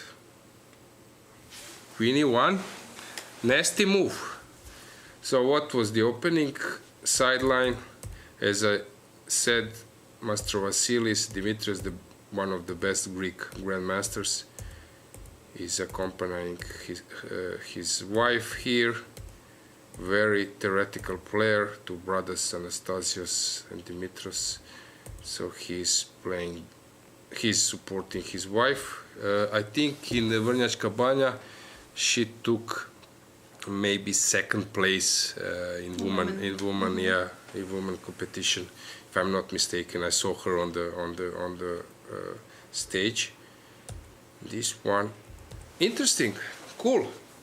If bishop takes, queen takes. So Queen f6 maybe. Queen f6, 95.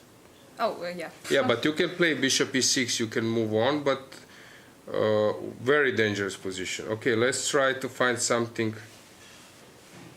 Okay, I think now black needs to exchange the queens somehow.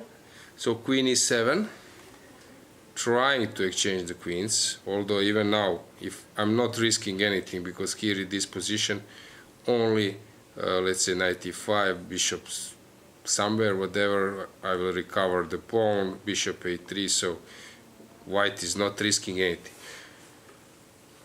I wouldn't say that black is in huge problem, because as you noticed previous example, I completely underestimate black's position. But I would say that from my feeling, this looks close to losing this position. So let's see if so queen e5, allowing queen e5. Oh, this happened. Yep. Aha, queen g5 is a trick. So king f8. Aha, if King you take f8, you take. Queen g5. I think you should take. What is queen c5? Probably. Okay. Also, it's a good. And then Nice. can. Huh? No. You can play. No, but I bishop don't have a3 or rook queen e1. g5 afterwards if I... Yes, but okay, I cannot take the rook. But anyway, I can. Here I can play several moves like this. Also. It's strong, yeah. Queen e7, let's say. But then, sorry, queen h8, queen g5. This is what I wanted. But now there is no point. I can play rook e1, g3. Okay, what will she do now? What will she do now?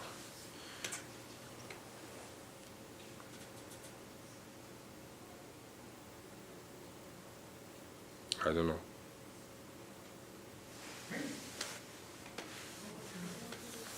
Seems like losing on the spot if you cannot find yourself Yes. the way out of this position. Yes. Queen We're e7. missing Queen e7 played. Okay, of course, white is not risking anything. If I take on the Yes, let's say the take. You want to castle or queen d7 or what? No. What do I miss? Queen g5. King f8. King f8. But this one, gf3 is coming. So I don't get it. To me, looks like. A lot of material down. And Yeah, exactly. No way out. I think that we will see the first upset, right? Okay, of course, players are much deeper Into the position yes, than exactly. we are. We are not using engines, trying to give you guys some kind of opinion. Maybe you Human. guys have some kind of Yes. suggestion. We can follow the chat and write something. Yeah. Some suggestions. Tell us what we're missing. Yes. Okay. We were discussing also next European individual in calendar. It's not announced, right? Woman individual is, I think Israel is still not defined. 24, I haven't checked, yes. Yes, you are still in 23? Yes. Okay, quite still common. In the current, yeah. Quite common. European Women's Individual Chess Championship, Greece. Greece is the place. Rhodes, Greece. Okay. Next April. Which, Rhodes. Yes. Okay, cool. Nice place to visit, guys. And men is in Israel. Oh, we have another 2 major events in Vrnjačka Banja for next year. Yes, Club European Cup. Club Cup and I know this, yes. both women's and men's. Yes, yes. Option to Israel, European Individual Chess Championship, the open one. Open or men's section is in Israel. So they're coming to Greece, and probably both events will have your preferable way next to the sea, right? Next to the sea, yeah. Okay, so what do we have else? Queen e7. Yeah, still contemplating. White is of course completely safe, but she's also thinking maybe to move on in some other direction. Maybe you can prepare also regulations. We can maybe give some tips. For example, free day guys, when they can expect. Yeah, the free day will be on 24th, next Friday. Mm-hmm. So that's in the middle of the tournament, time to rest and maybe visit some of the Montenegrin beauties next to the seaside. Actually, I was more thinking about our viewers to give them info that they don't come that day expecting this is common when you are not in at the venue. You don't know exactly when it's the right schedule, and then suddenly you come and see that there is no game that day which you expected. Have a little bit of disappointment. Yes. Yeah. So next Friday, right? 24th. It's I think after 7 rounds. Let me check, but maybe we can also calculate, but these days no one is calculating. We always have the mobile phones with us, right?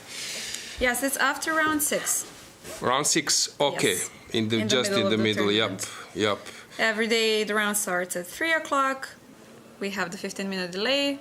Yes. Any other info? The last round starts at 1. Yes. So that's worth mentioning as well. A little bit earlier. Individual men or open section. The end was the last round was at the same time.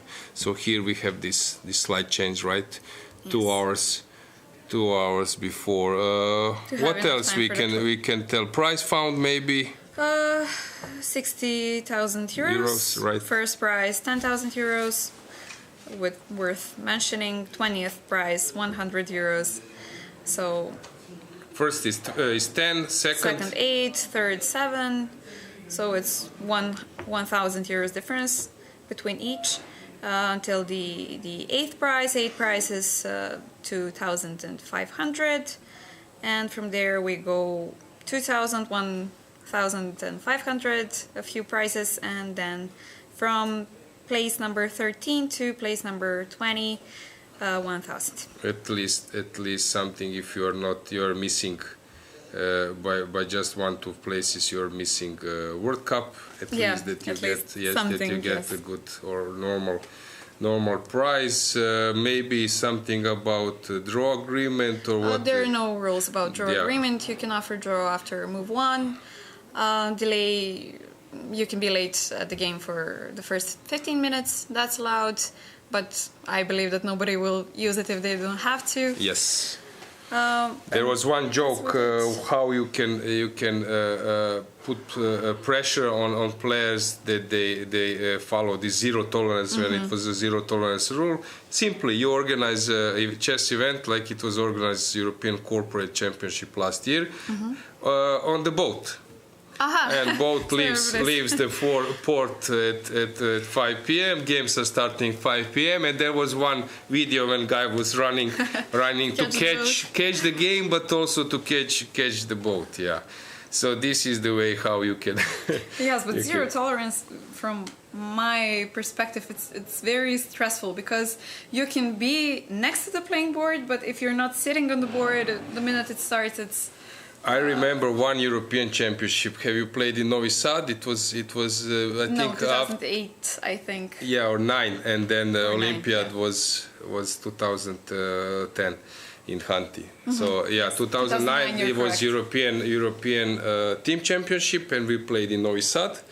In Serbia, I was playing for Croatia. Ivan Šarić was playing as well, and then there was a hotel which was something like 15 minutes by walk from this center Spence where the games were played. And first day, of course, you are going with the shuttle buses, but then somehow players, they don't like to come too early. This is typical. If you put some shuttle buses 10 different times, shuttle buses, all the players will come to the last one. Yes. Yeah, so sometimes it's annoying, you don't want to go too early, and so on and so on. Sometimes they put just shuttle buses with direct Croatian that country later and so on, and you don't want to come too early to game, and we were walking.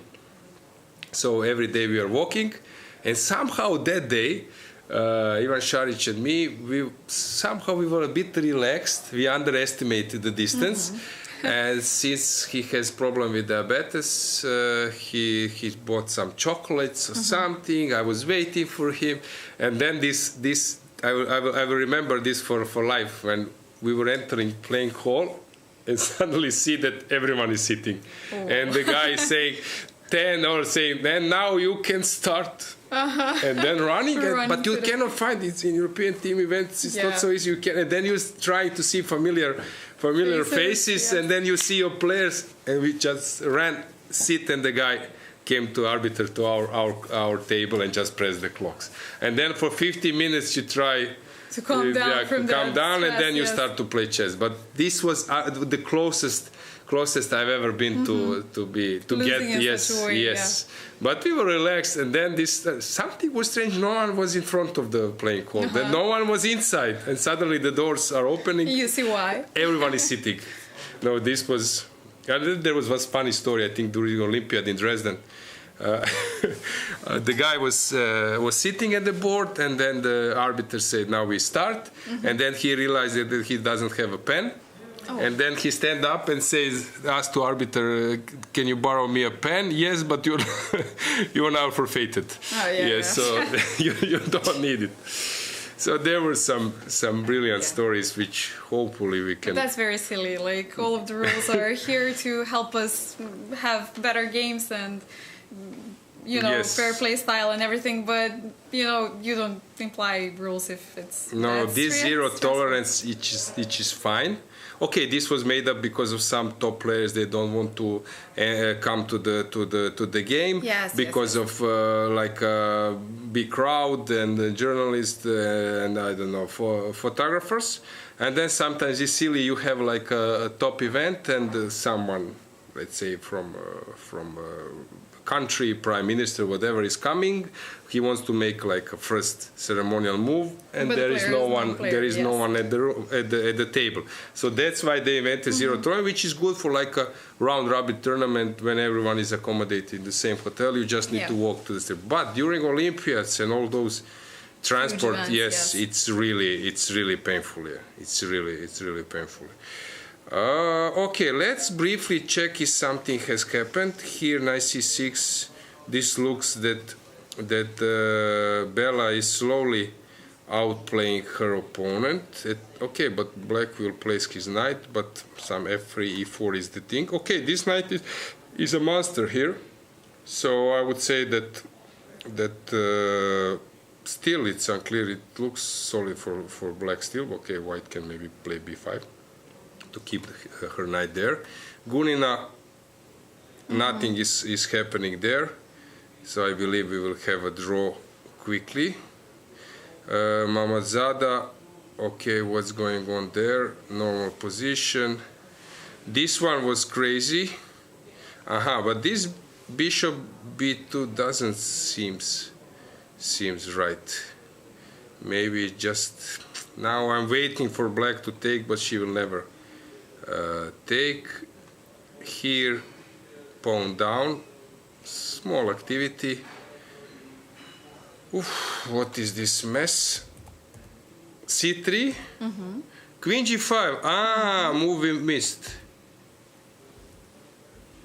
Okay, this is super tactics. I like this. Suddenly, black is covering her knight indirectly. This. Okay, now, but still, he still looks very solid. Where will black break through? This knight is a monster. I would be afraid if I would be black. You want to say something? Sorry. I wanted to suggest a bit crazy move. Maybe h5? Would it be too crazy? h5? Yeah. No, of course it's not too crazy. You want to go h4, right? Yeah. It's of course normal good move. Yeah, but still it's a long way. Let's check a little bit others. This one is positional. Stefanova is trying to outplay her opponent, but it looks to me that okay, this knight, I don't know. But which one was our favorite? We had Not Tihana. that. Yeah, Tihana. Not this one. Not that one. This one. So. Ooh, g5 on the board. Let's see. Fire on the board. Queen f3. The move. Bishop a8. Trying to get ready for BC DC, I guess. I don't know what else. G5, but now this looks still maybe it's not easy to break through.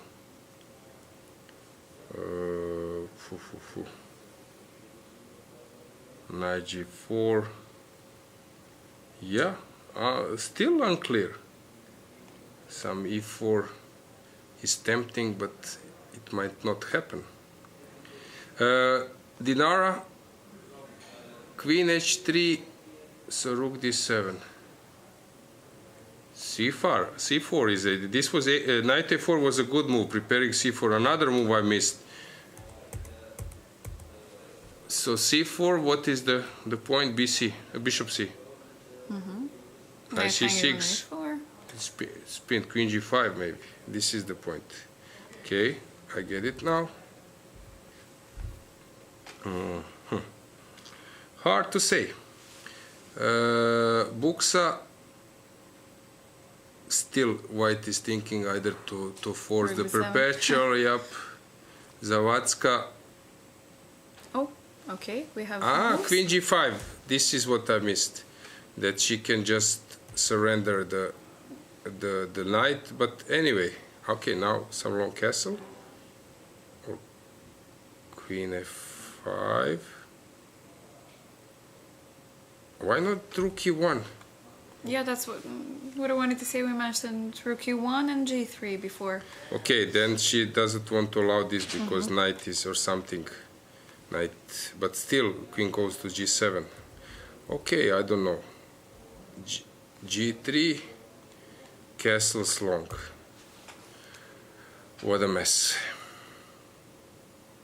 Queen H7, Knight H6. Queen F7. Queen H7. Yeah, hard to say.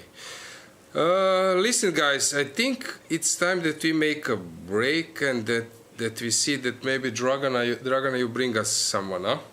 Okay. Maybe if you see that someone is around, which is our maybe first guest. Yes. Okay. We'll look for somebody. Yeah. So we go for a break and coming back soon.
Hello guys, welcome back from our short break. With us today we have as our first guest Marco Biagioli. Good Welcome afternoon.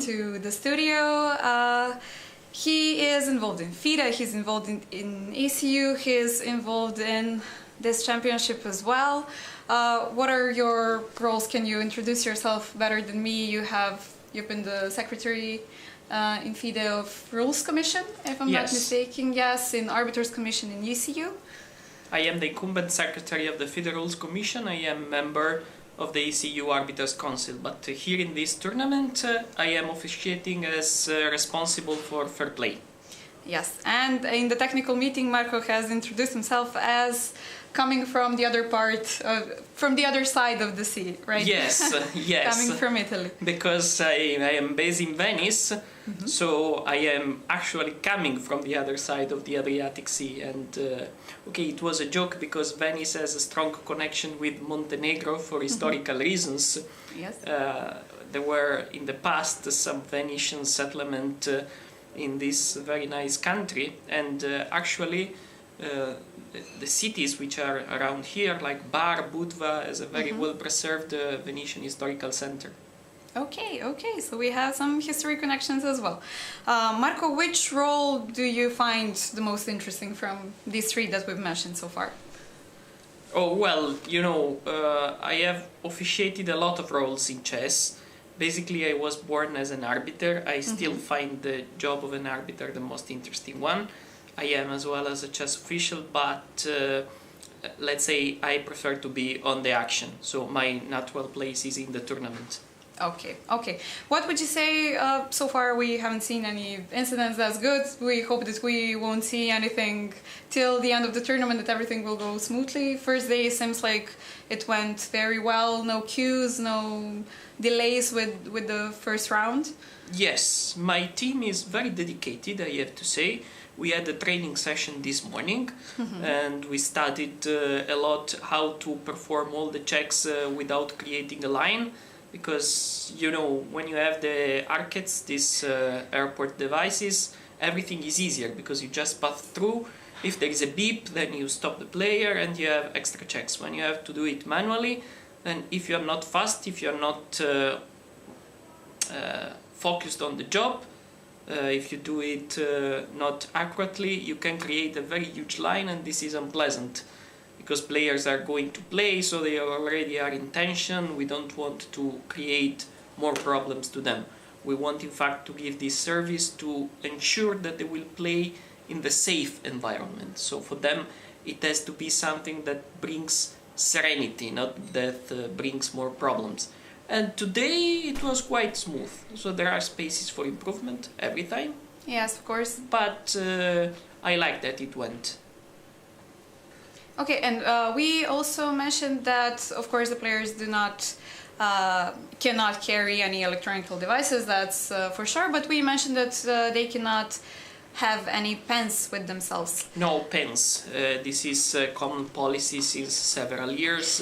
Since any kind of item can be used for illegal purposes, so we are trying to avoid as many things as we can inside the playing venue. So no watches, no electronic devices, and no pens. We are providing pens, so they do not need. Technically, a player can come without anything in the playing venue because they have whatever they need.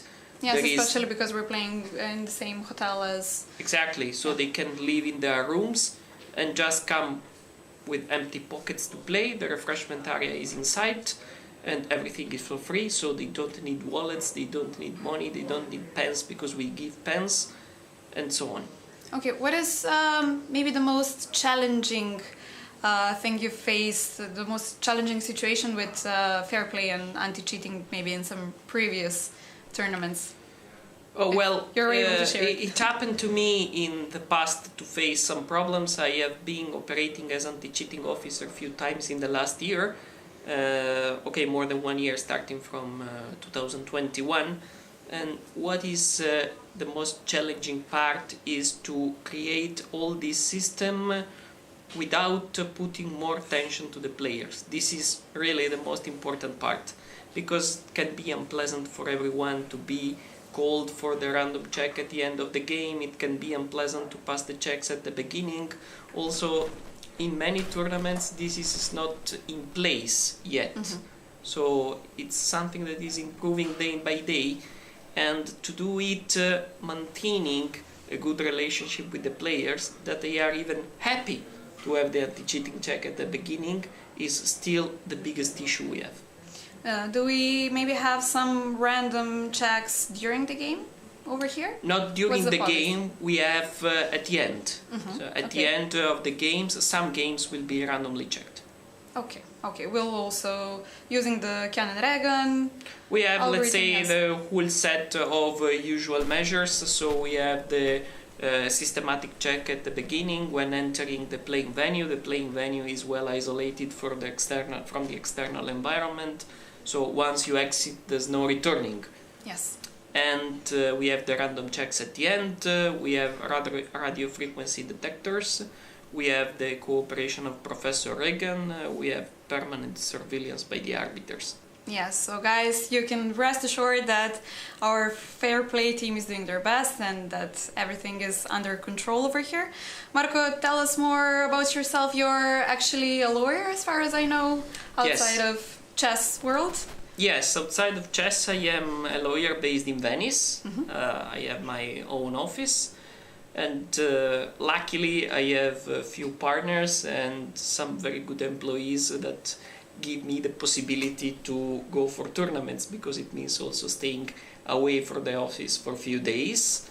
But the computer is with me, so when I am free from the anti-cheating job, I'm still doing something. Yes, it's always hard to juggle with two jobs, but you're doing it very well. Yeah, when you really love something, then you do that. Yeah, you managed to find the time and to find ways. Okay, Marco, thank you very well. Thank you. This is our first guest, guys. We will make a short break and afterwards we'll have another guest. I'll keep you guessing who it is. And stay tuned, we will be back soon. Okay, bye-bye, thank you.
We have the first lady who finished her game in the first round, our woman grandmaster Heinemann Josephine. Heinemann, welcome.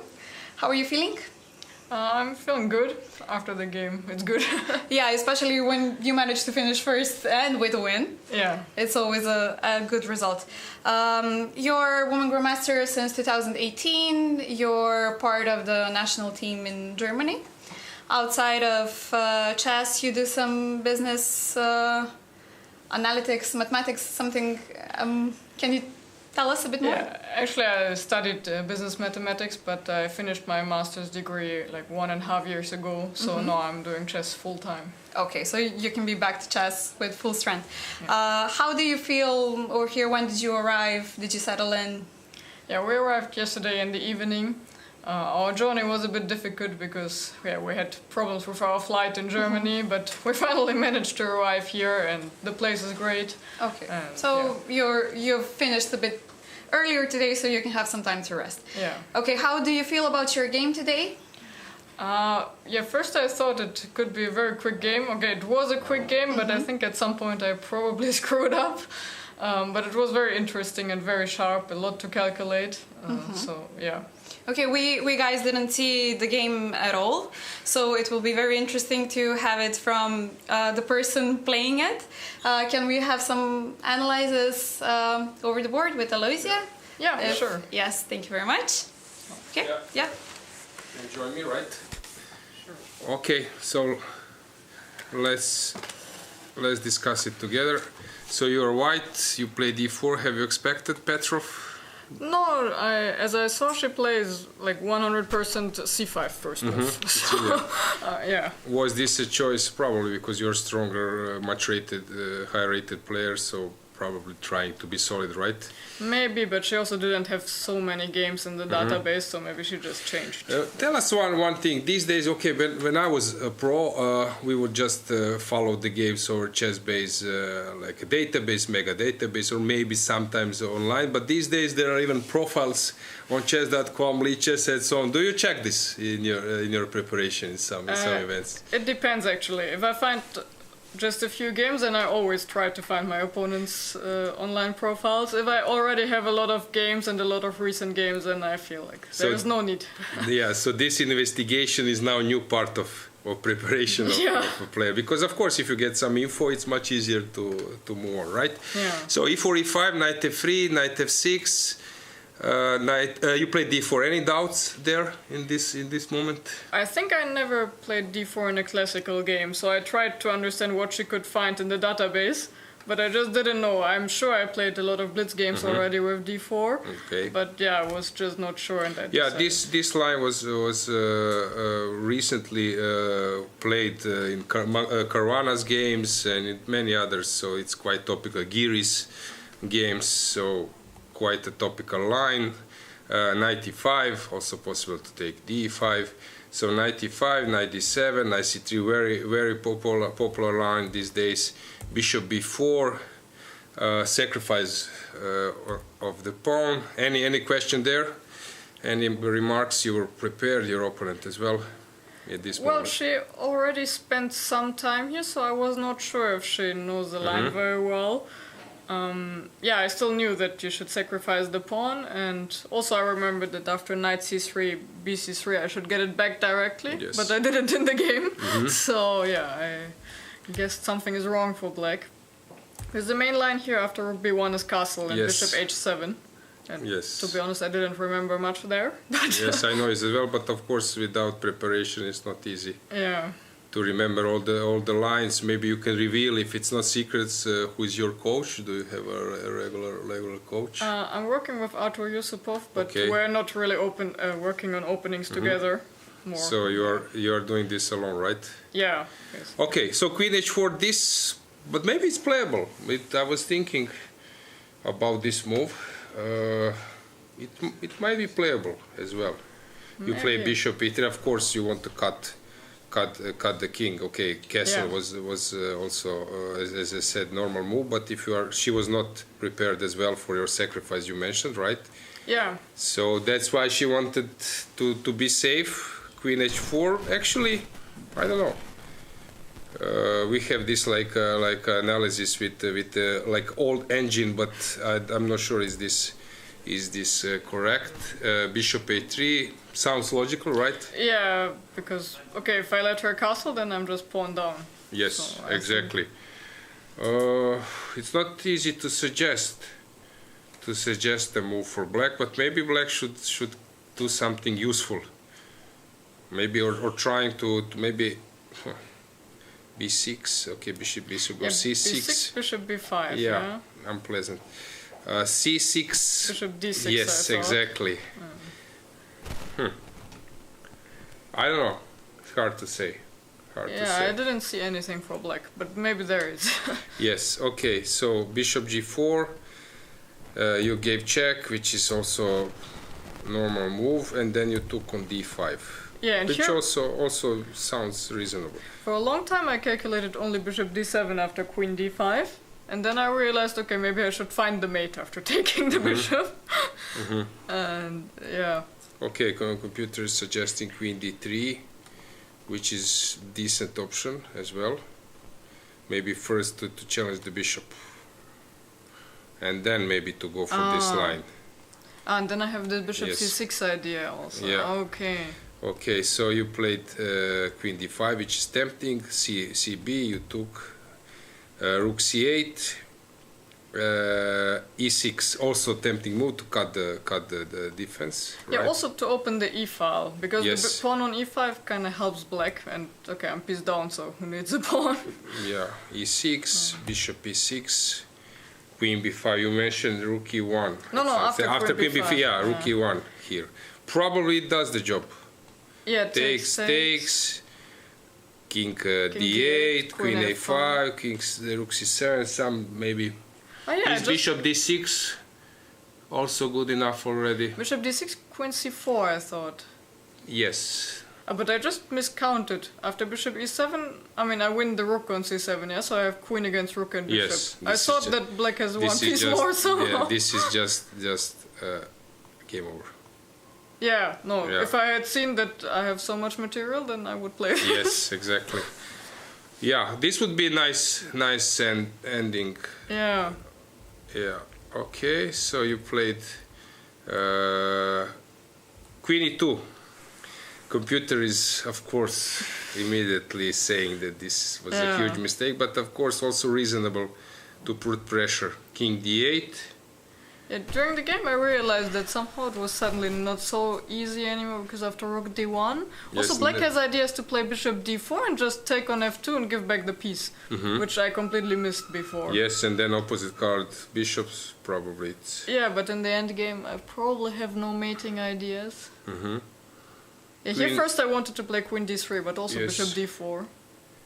Maybe. Yes. But okay, here it might be a bit unpleasant. But rook c2? Rook c2, if I double the rooks, you play rook c7. Yeah. Yeah, not much. I need to prove it. Maybe I should do some useful move, but it's not easy to make it. Because you cannot take, because of checkmate. Not checkmate, but nothing. King c6. Oh, I don't have anything. No, just running away. Yeah. Yeah. Okay, maybe Because I have bishop d6 idea, maybe bishop yeah. d4, but come back. Yeah. And not easy to break through. Yeah, that's why I decided for queen a6, because Queen a6 I have a is- threat rook d7, queen d6. Checkmate. should we miss it? Nice checkmate, right? Yeah. Queen g4. Yeah, this was a bit strange move, because I thought, I mean, it was always kind of a question if there can be some background made for white, so it's strange to force me to play h3. Which is useful.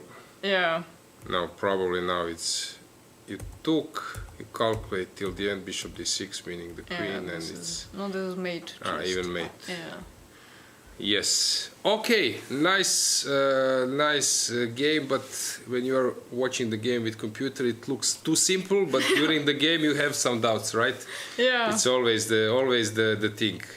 Sometimes you get a big story from player, and from computer you don't get anything. Yeah. Okay. Thanks. This was like a nice warm up for you. Yeah. Tomorrow we will have with black like already some kind of important game, right? Yeah, it can be even one of the top players. I mean, depending on today's results, of course. But, Okay. yeah. Good luck, Josephine, Thank you. for your next games, and see you maybe Yeah. again in the room. Yeah. Yeah, see you. Bye. Yeah. Okay, guys, let's see what do we have. There are some decisive games already. Fatalieva breakthrough. Dragana, you can join me again. Yes, hello back, guys. So, in the end here. The Tikhana game, yeah. Yeah, actually, it was not clear at all. King G8. Okay, also this at move. But this, I was calculating this, but somehow I expected. Why this is not working? Bishop takes, rook takes, queen G3 maybe is the point. Isn't it hanging on? Okay. Yeah, this is like the point. Okay, I don't know, hard to say. Bishop F8 was played, and then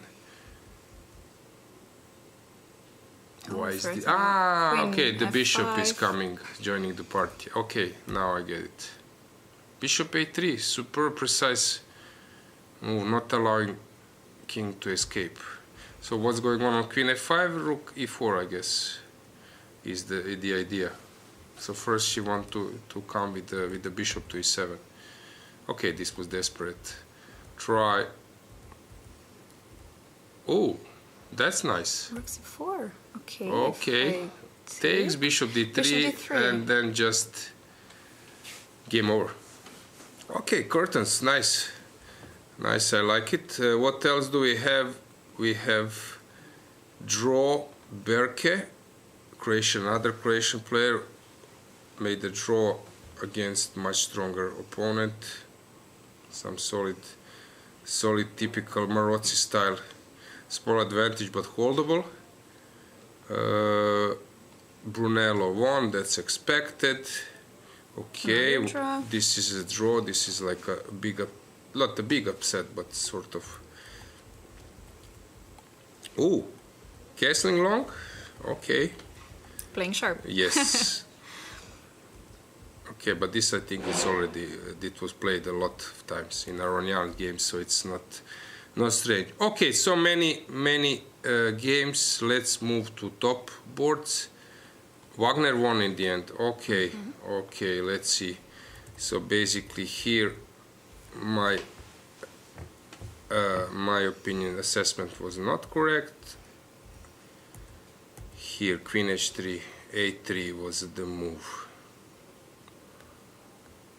I'm pinning, hard to say. Okay, this is computer type of play, and she was okay breaking through with exchange up. Let's move to top boards. What do we have there? Okay, this is complete mess. B4. So she took in the end. Okay, I thought it might be not risky, but it might improve. Sacrificing the rook, sacrificing the exchange. 7 minutes. Okay, now guys, we will follow the time trouble, which is slowly approaching. In some games is already there. Depends of how many moves they made. So both rooks are hanging. Strange position, huh? Yep. How do you defend? Maybe. So, okay, I can take one rook. I don't know which one. So let's say that I stick. But anyway, then bishop b2 is coming. Okay, let's. I need to take one. What if I castle? Then you move the bishop. But where? Let's say that I castle. You can push a6 or you take on b5. Hard to say. Okay, I forgot that there was one nice trick in one game. So we cannot follow all the games, but Unfortunately, yeah. There was a one game which was important. It went this way. Oh, Monica. Yes. Is it your friend? Or? Yeah, she's from Macedonia as well. Oh. Great. She's recently joined the senior national team in India, in Chennai last year. So she's the girl to follow up. Okay. She's our next newcomer. Okay, so how old is she? 14. Oh, very young. Okay, so this would be a huge experience for her. Of course, when you play against Mamejarova, she's so experienced. She played this knight g4, well prepared. Who is her coach? Maybe Nedev or no? Well, no, she's in the other club. She's from Gambita Seko, the club. Right here, I think she's working with Petra Arnaudov. Yes, he's here, right? Yes, I saw him. Yeah. Okay, so Queen g5. She wanted to play active with white. She wanted to play active, to play f3, e4. But okay, black stopped that. But anyway, she played e4, f4. Why not e5? She played b3. Strange move. What was the point of b3 move? So she didn't know how to play a useful move. This transfer might be better option. So she played this, and then after king h8, king h1, she wanted to push g4, and suddenly, very unfortunate blunder came e5, double question mark move, because guys, I think you know what is follow-up. A follow-up is at the moment the most beautiful move of the tournament. Yeah. Okay, but we just started. Quite, I would say, shocking. Yeah. Shocking event for a white, because normal position, nothing to worry about. Black has made a threat. You haven't recognized it. You could have played something now, but after e5 it was all over. Basically, this is what I'm giving as advice to my students. You need to get information from your opponent's move. This is very important. So when your opponent makes a move, it's important that you first ask yourself, is there a threat? Sometimes there is no threat, but there is an idea. Is it idea to castle, to provoke some pawn push and so on? And then you decide, is this an important thing to deal with, or you will move on with your plan. But here, after rook e6, there is a important move as a follow-up, and this is like a red alarm, right? Yeah. Unfortunately, white forgot about it. Painful defeat, but very important experience, right? Yeah, but still, it's the first round. It's the warm-up for everybody, Yes. so we hope to see Monica, her improve in the tournament. Okay, so let's move back. This one, okay, she took that rook, trying to later maybe to be more closer to the king. Okay, now she will move king to f8. A and B pawns are some strength, but I don't know. I would maybe consider this position completely unclear, not white, that white is on top. Let's just briefly check. Has something changed? Okay, this looks still like a dead draw, but heading for a longest game of the first Nadia round. holding up. Yes, here it looks better for white. Okay, Mamazada is pushing. Marcel against Salomea. What is going on here? How this bishop become alive from b2? Okay. Yes, we mentioned that it will be difficult to activate the bishop from b2. Yes, and somehow it happened.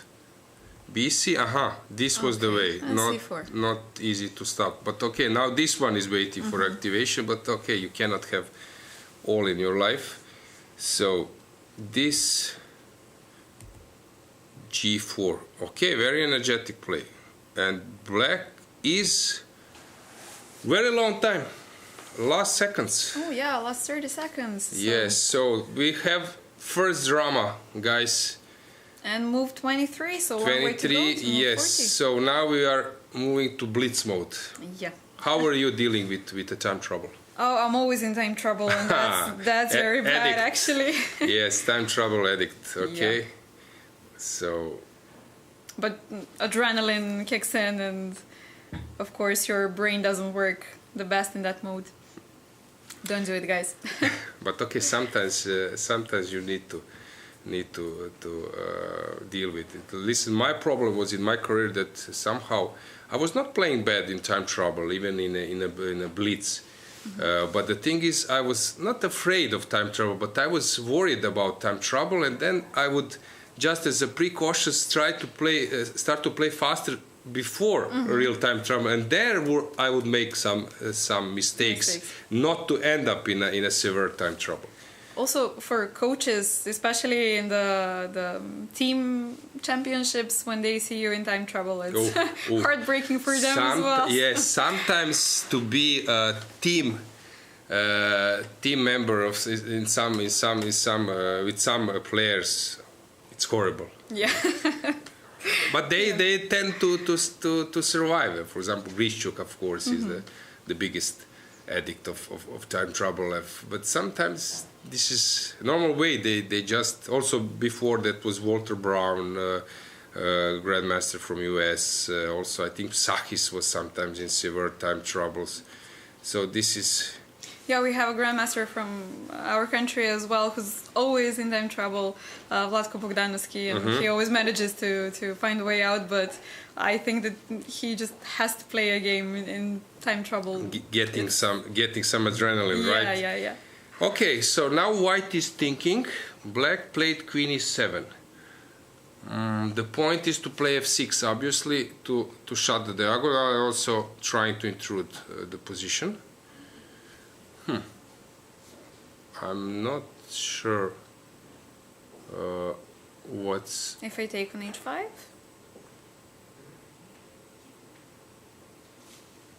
Okay, if you take on h5, okay, pawn takes... No, I cannot do what I'm saying about... What did I... f6, pawn to f6 I wanted to go. But maybe I'm just saying nonsense. No, this shouldn't be good. King g7 I wanted to play, but then knight g4 is coming, so I'm just. It looks very dangerous. Rook g8 is the okay, yes, okay. rook g8 is the point. So rook g8, because also those two bishops are ready to attack White's king. Maybe h6 now would be wrong. h6 would be wrong, Okay. frankly speaking, because sometimes in Sicilian, this pawn is defending you. So as black, I would be happy now. Now I just need to shut the diagonal, but I won't be attacked over h file. So now just something like f6 or something. So here I don't think that that h6 is the right push. I don't know. Hard to say. How this game will end. Rook g8, okay.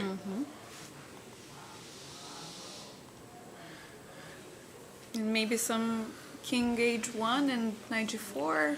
King h1 is an option, of course, but as I said, watch out for this bishop. Maybe it's just optical. Not to enter the mate net. Yes, probably you won't be in a danger, but for example, after king h1, I can play queen h4. And then I'm ready to exchange. Okay.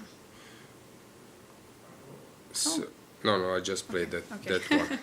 So, severe time trouble. Let's just briefly check which games we will follow. This one is a mess, draw. A little bit solid, much more solid than this one. This looks better for White. This, I don't know what to say. Okay, some exchange, sacrifice, but still, also White is active. Now White can sacrifice. So I'm not sure that White is worse. Here, White should be better.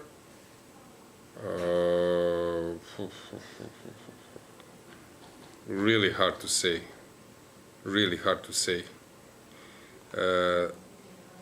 This one looks better for white.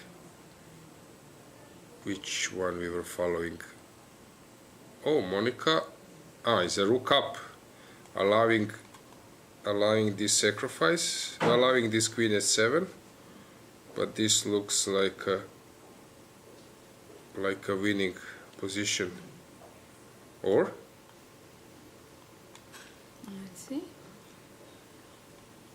What now? Running away? Queen g5, yeah.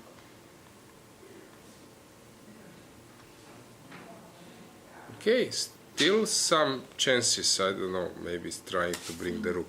I don't know. I'm not sure which one we will follow. Okay, this one is equal. Better for black, I guess. And basically that's it, right, Buksa? She was... Okay. She got something. Too passive. Oh, exchanging this knight for a bishop. Strange decision. Oh, this is a really strange decision. Okay, let's move back to our game. The one. Okay, it's this one, right? Yeah. Oh, Queen h1. King on the board. h1. So she's listening for your advice. Yeah. So we are waiting for your improvement in rating because understanding is good enough.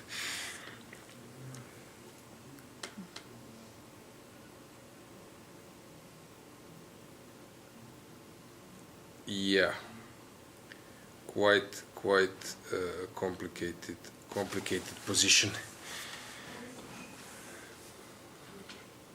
Clock is ticking.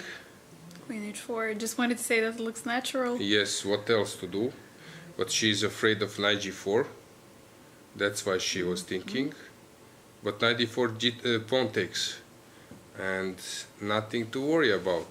King will be safe on h6. That means that I need to find something else. There is this move. But we take queen h5 now. Ridiculous. And if you take on f2? I take on g6. Okay. Take rook, queen h5 was my point, and then mate on h6. So this was my point. We can show to the viewers that this just wins. If this, there is a checkmate, and if this one, another one. But here of course, in this position, just taking on h5. Simple enough. Yes. Especially for the time trouble. Yes, exactly. So we will see what will happen. What will happen here? The clock is ticking. And you want to continue pressuring your opponent, especially in time trouble. Yes, time trouble, right. But sometimes this is not an easy. You want to keep the pieces on the board. You know that this is wise, but still, okay. What if G takes H5 and King sacrifice in the exchange? Okay, this is I think. But then, so I think okay. Of course, that knight is bishop e7, moving the bishop, allowing. Okay, maybe a good move. Bishop h6, bishop g7 is the idea. Okay, very interesting. Do you know the players a bit more? No, Marcel is I think my age. We've played in some youth championships, but I've never actually met her. Salome I've seen from Olympiad to Olympiad, but also haven't met her as She's representing, Salome is representing Georgia. I think, yes. Okay, complicated positions. Of course, rook d8, good move. Exchanging pair of rooks. This usually helps you to stop the pressure and maybe to counter-attack. Calm the position a little bit. Yes, and then the opponent's king also starts to become vulnerable. Yes, exactly. Very interesting position.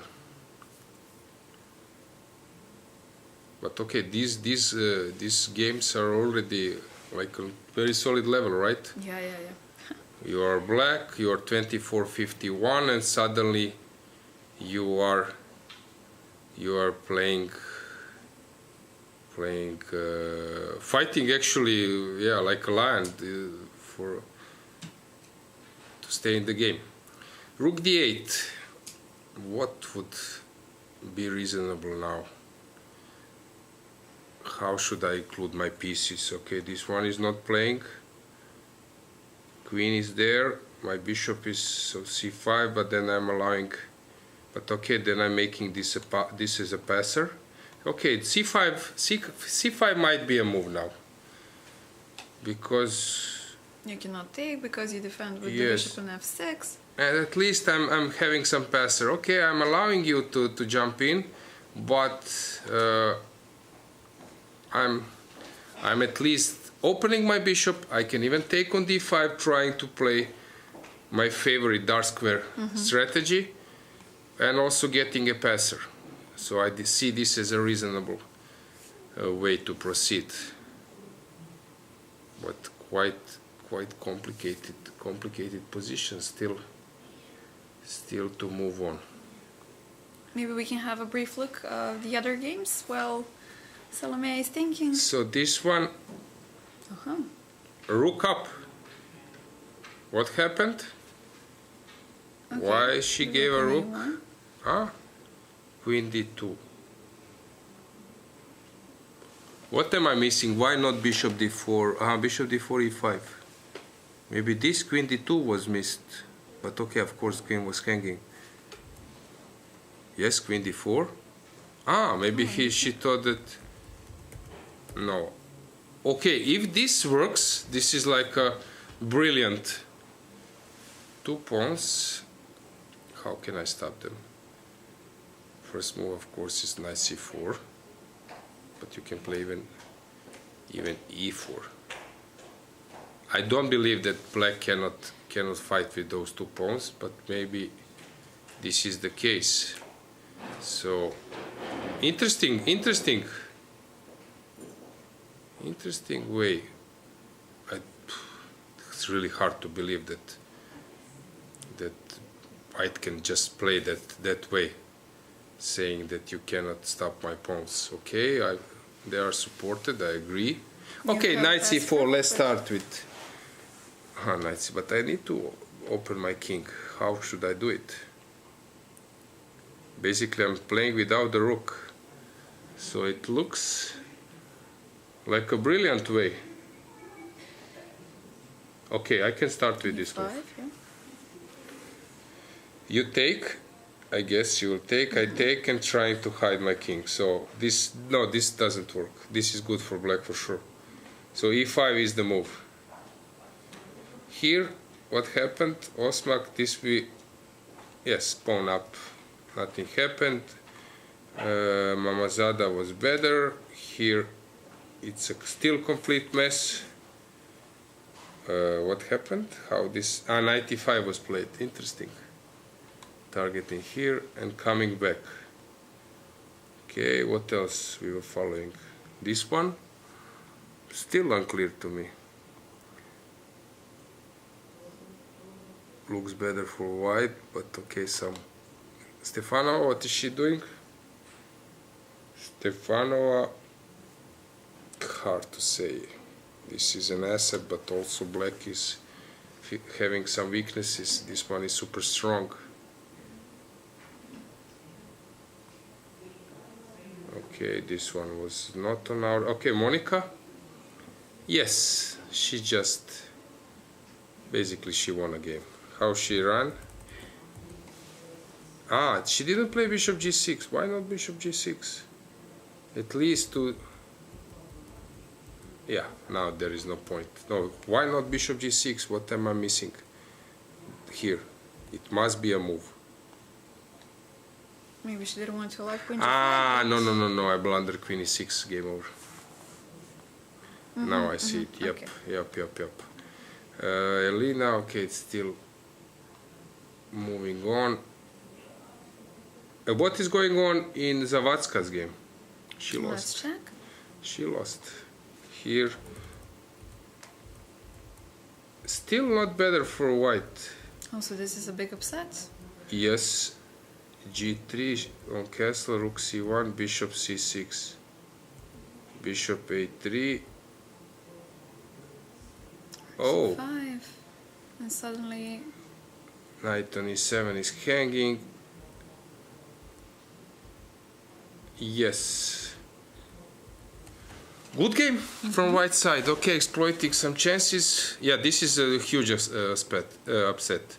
Because Jolanta, I think also in European Championship, she has had some really good performances. So for her, tough start. But okay, I've seen so many tournaments when sometimes when you lose first round, then you are not interested in anything. You just play.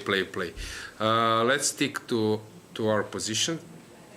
Knight c4 was played. I think e5 should have been preferable. Aha, approaching with the king. I forgot about this way. How should... she didn't want to proceed Okay, with a5. b7. Maybe she just want to take on a5, which is also reasonable. Possibility. Yeah, you take it, just come with your king. It doesn't seem dangerous. Okay, now white can play e3 trying to, but still it doesn't feel black is in danger. Okay, so maybe another upset on horizon, right? Okay, moving back and forth. Not much to say about, and this is our game. Okay, now they are slowly getting to same time, right? Yeah, so Maya using up her time. Yes. Critical point. Critical point. So bishop a4 in some stage, but knight goes to c5. Okay, black is now threatening to come to c5. Is she thinking about... No, it doesn't. Shouldn't be a move. Actually, now it's like a critical point. Either you bring something, Or you lose the initiative. yes, this is the thing. We have material, we have time factor.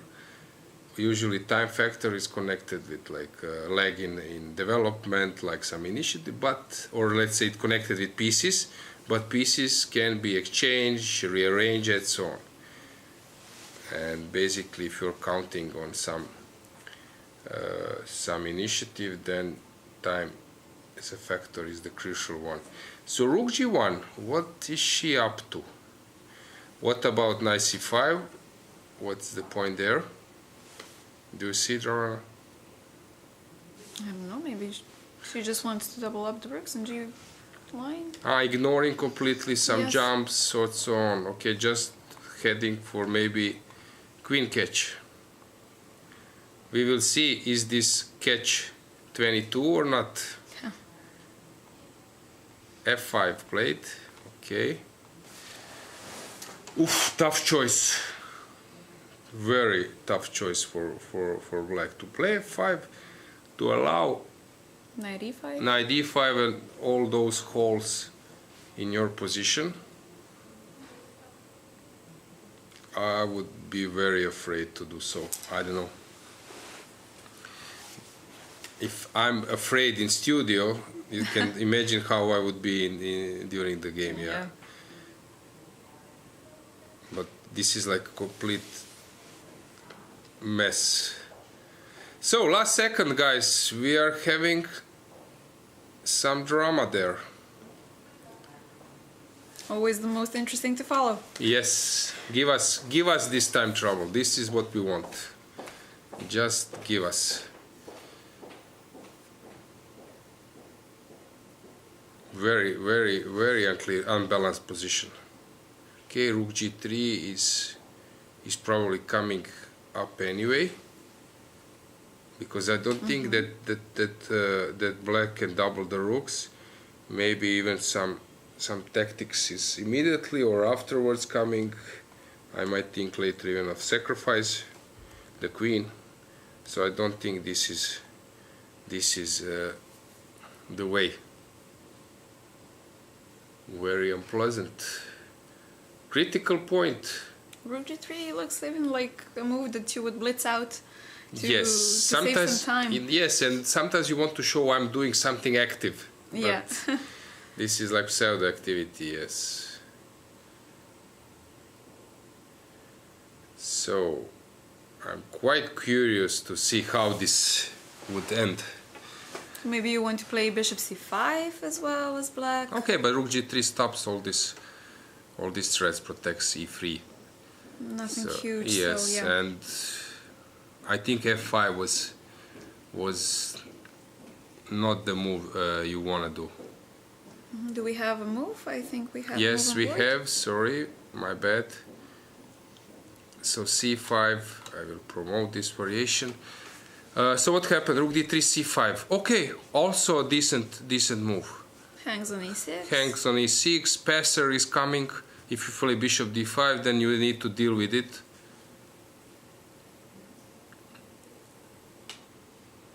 Okay. Very interesting. Climax is now at the European Individual Championship in Montenegro. Round 1, and we still have some very interesting games. Yep. That's what we want. Give us some blood in Yes. the game. Bishop c5. Exchanging e for c, trying to catch this guy. But this is a tempo. Okay, tempo might be important, but now black is betting on this diagonal. All in as well. Okay, bishop takes e6. Last seconds. What will happen there? Either bishop takes e3 or not. And if you play rook d8, threatening rook d2 maybe. Do I Rook have d8, I time? can play maybe bishop f... No, I cannot play bishop f7, you will run away. If you play rook d8... I want to play rook d2 and hangs on h2. Yes. Yes. Now it's critical. So rook g6 doesn't work. Rook g...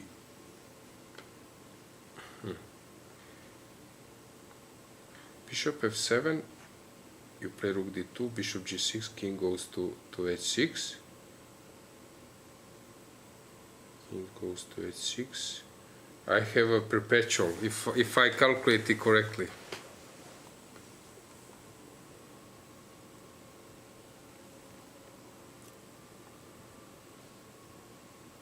Take on e2, check. If I don't see anything better, maybe, but there is nothing better. This is perpetual, if I'm not mistaken. Yeah, so seems like that.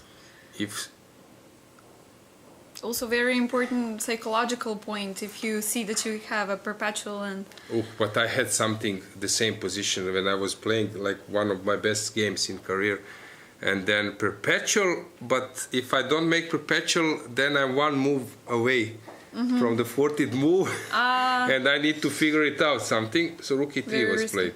Okay. So rook g6 again is this perpetual I mentioned. But let's see if we can do something else. Bishop g6. Okay, if we take on e6, we have some bishop g6. Checkmate. Oh, brilliant. King a6, bishop f5. Oh, you cannot defend. Now I see it. Oh, beautiful. Rook e2, bishop g7. This is one of the prettiest I've ever seen. Okay, is something we are... is brilliant. I love it. Queen b2. Why not bishop f5? What am I missing? Bishop f5, maybe... no, this should be a winning move. So, queen b2, what is the point of that? Bishop g7 checkmate, okay. So how, and queen b7 checkmate. Rook This d7. looks also winning. Rook d7. Rook d7 maybe, trying to... Now my bishop is a piece which is on my way. If I can move it somewhere, then queen h8 would be a checkmate, but I don't see how exactly. Okay, but now bishop e8, no check, bishop f5. Okay, still, so rook d7, rook d7. Dragan, I'm not breathing. I don't know about you. I don't know. 10 Yeah, seconds left on the I'm clock. not breathing. It's very, very I'm just interesting. completely in the game. I feel that like I'm playing. This is what I missed. The adrenaline. So, yes, this is Okay, 1 second. What's going on? Okay. played in last 5 seconds. 5 seconds. This looks wrong because now this queen, there is no way to create a threat now for black. Now probably some bishop f5. Okay, bishop f5. Okay, 20 seconds. Do we have bishop f6? Bishop f6, bishop g5 you want to do. Also reasonable play. Also it looks winning. Bishop f6. 9 seconds on the board. Bishop f6, bishop f5. Bishop f5. Good enough. Played on 7 seconds. Okay. Okay. So, drama. To defend. How to defend. Trilla in Petrovac, Manila. Yeah, let's see, what do we have? Bishop f5. 16 seconds, 15 seconds. Clock is ticking. Bishop g6. So bishop, what is the... No way. 4 seconds, 3 seconds. Okay, Rook rook g3. wanting to play a3. What's Okay. that? Come on. If I just take... No, it's... Okay, there is a mating net there. No, it's not clear. Okay, if you take with the pawn, we have a3 and rook d2. King h2. Rook d2, you take, you will... This is good. Rook d2. Okay, brother. Easier to see stuff when you're Come not on, on the board. 9 seconds. Okay. And rook g3, e3 as well, and then how do I proceed? Bishop g... Unbelievable move. Rook g3. Unbelievable resource. Okay, played in last 4 seconds. d3. What now? Or maybe you can play rook g2, but Rook g2 only I still move. have rook d2. Yes. And then... Unbelievable. Unbelievable. What a drama.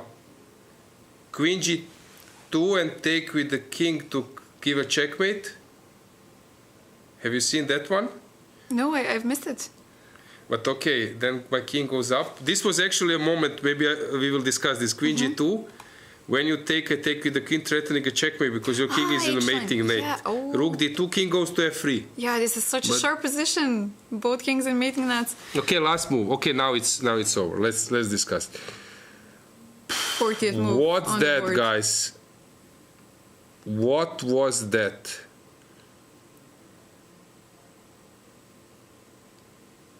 Okay, the king is in mating net, but there is no way how I should...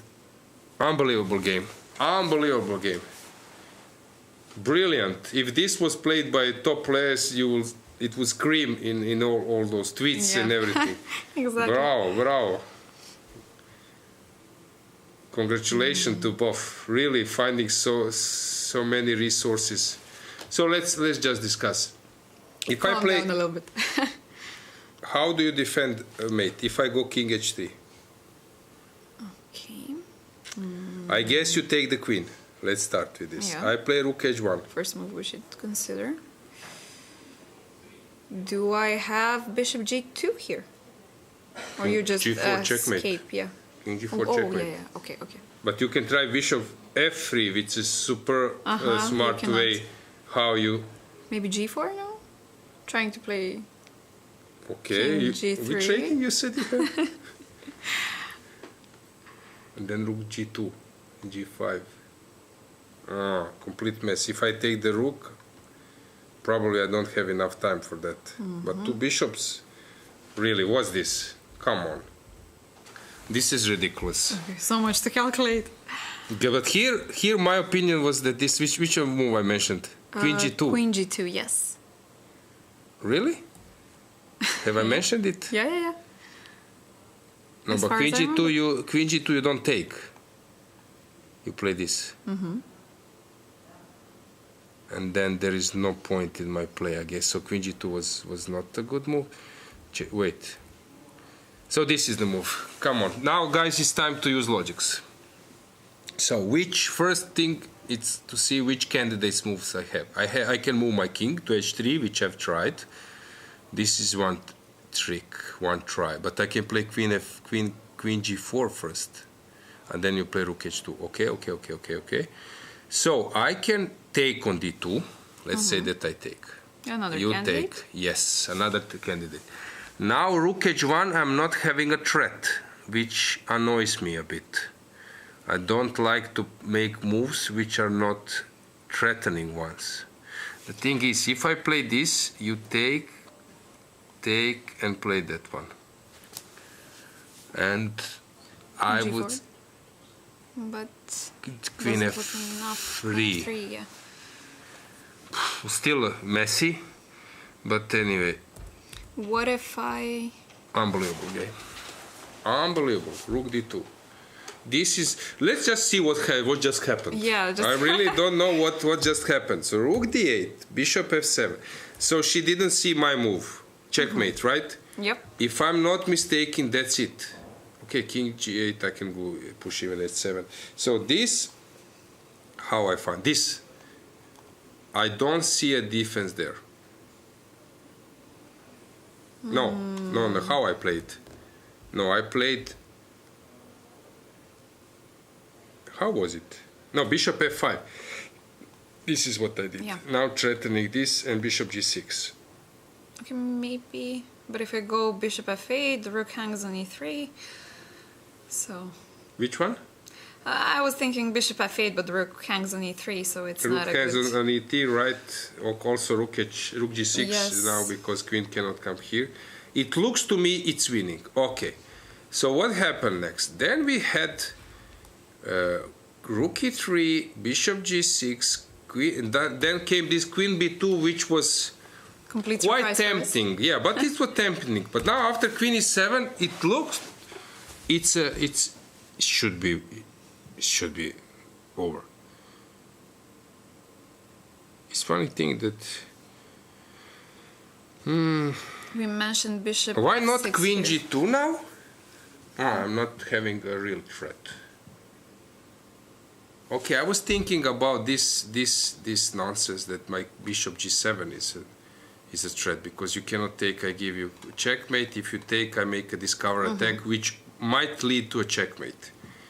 So what do you play here? Okay, I know that they were low on time.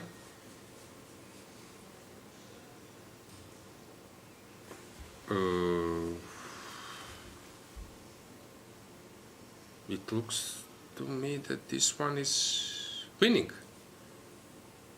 Where was queen before? Queen was on e2 here. Yeah. So queen g2.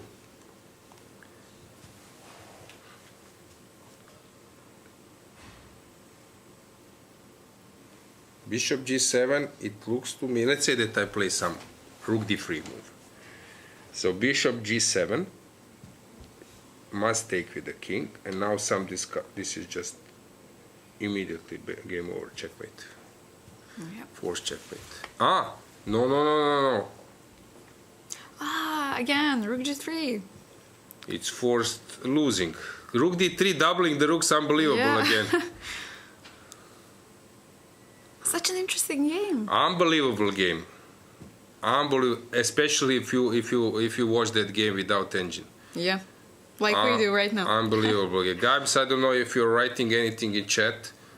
Do you follow this game? But this is unbelievable game. Unbelievable game. Rook g3, move of the tournament. Rook g3. I love it. I don't care, I love it. Rook g3. Beautiful move. Brilliant. Unbelievable. You can add few more Yeah. adjectives, yeah. Yes. Unbelievable, really, really. Rook g3 to find this on. In such time trouble. Yes, Rook g3. What to do?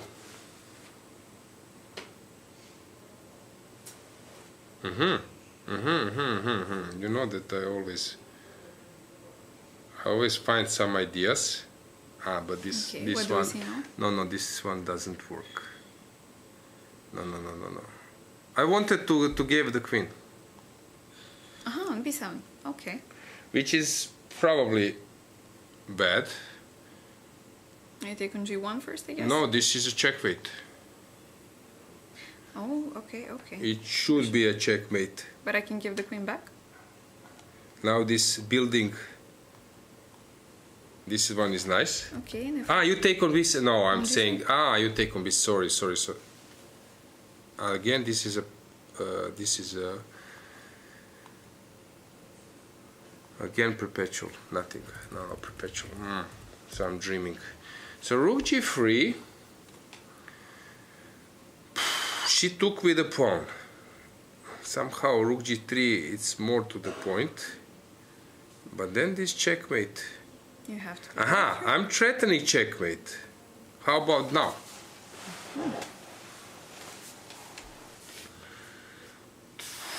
What do you think? You should take, right? Yeah, I guess And- no other option. And I take with the king, right? No. Queen b7. Rook d2 is better. Queen b7. Or rook d2 looks more active, yeah. No. Okay, still, how about this position, let's say? Okay.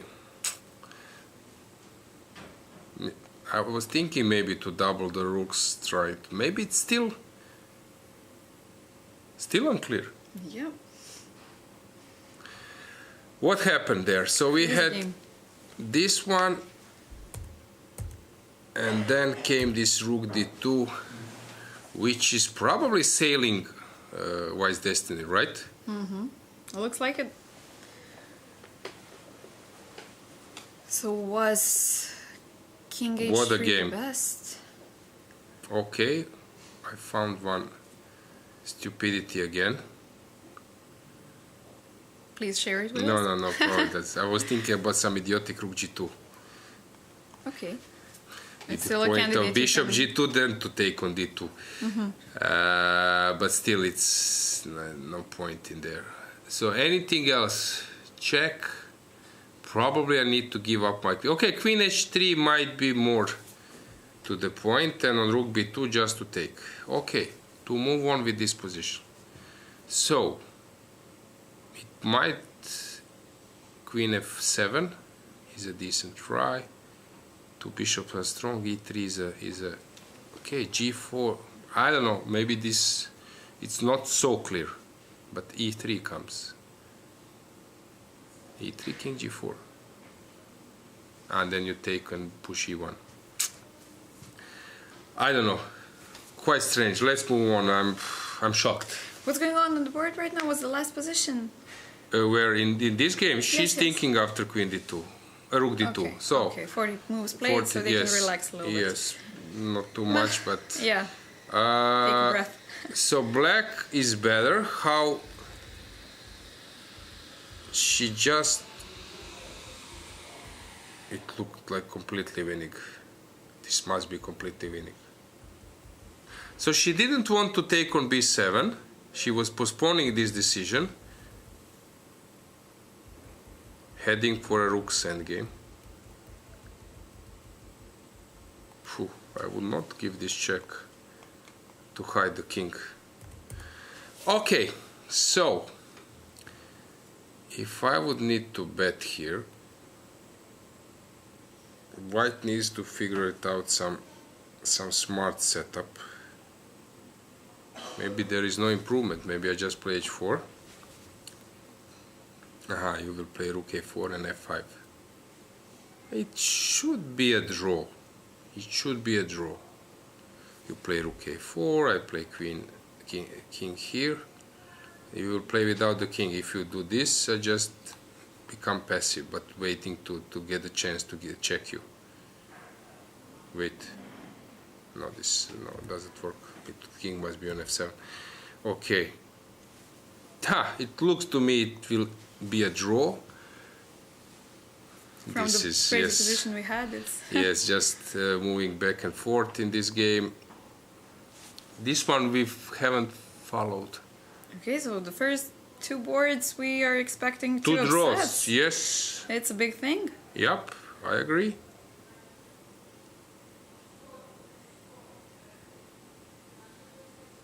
It looks much better for white, but okay, still holdable. It's not ideal that your queen is defending, but what to do? This one is okay. She took and played rook to g to d1, heading for a defense. How you protect it? You play bishop e3. Probably she didn't see any checkmate. Black is now in driving seat. This one. Okay, now black made a considerable improvement, because I might just at some stage start to, if the rooks, it's important that I have rooks on the board. Bulmaga Irina has won the game. This was like Stefanova made a draw, so she was probably many upsets. She was probably okay, not getting anything. Arabidze made a draw. This was the game. Okay, it was super solid game.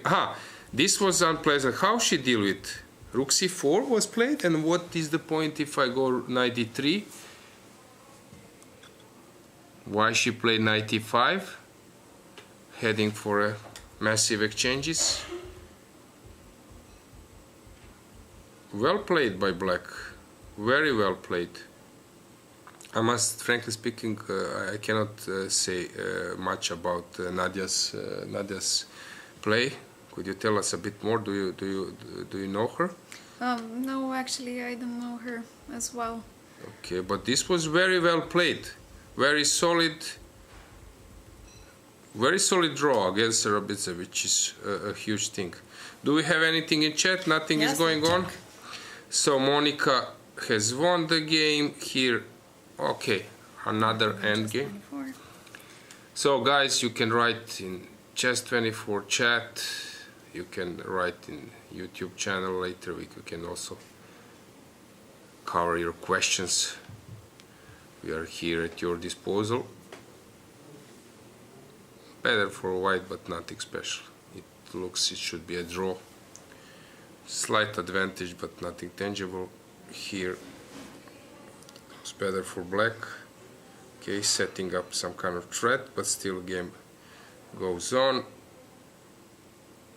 Okay, any upset? What these books are doing?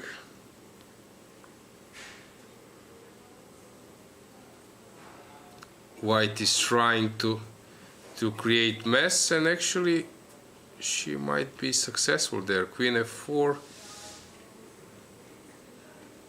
Maybe I can even... No, I cannot. I wanted to go up, but now queen f4. It's a normal move. So it will be interesting. Any other? So Zawadzka lost. Okay, there is one more upset. Pauline lost. Oh, this is, what is this? Some they play this line. No, 9, bishop d3, knight g4. Okay. Okay, this was a complete mess.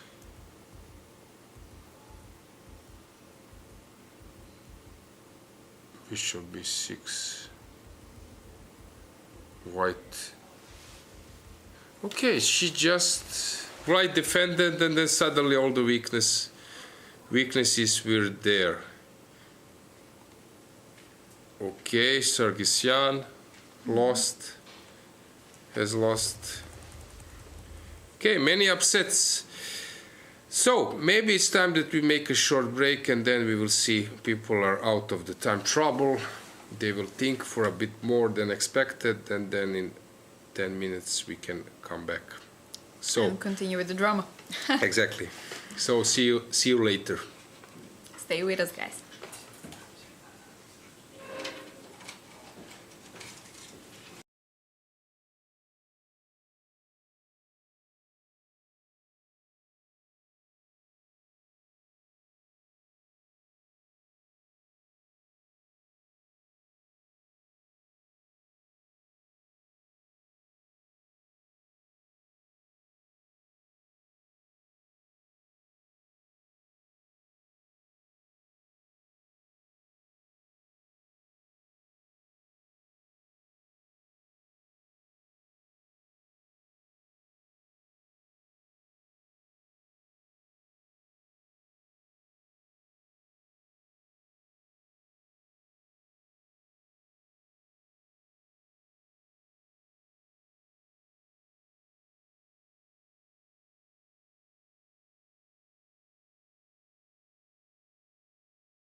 Let's start.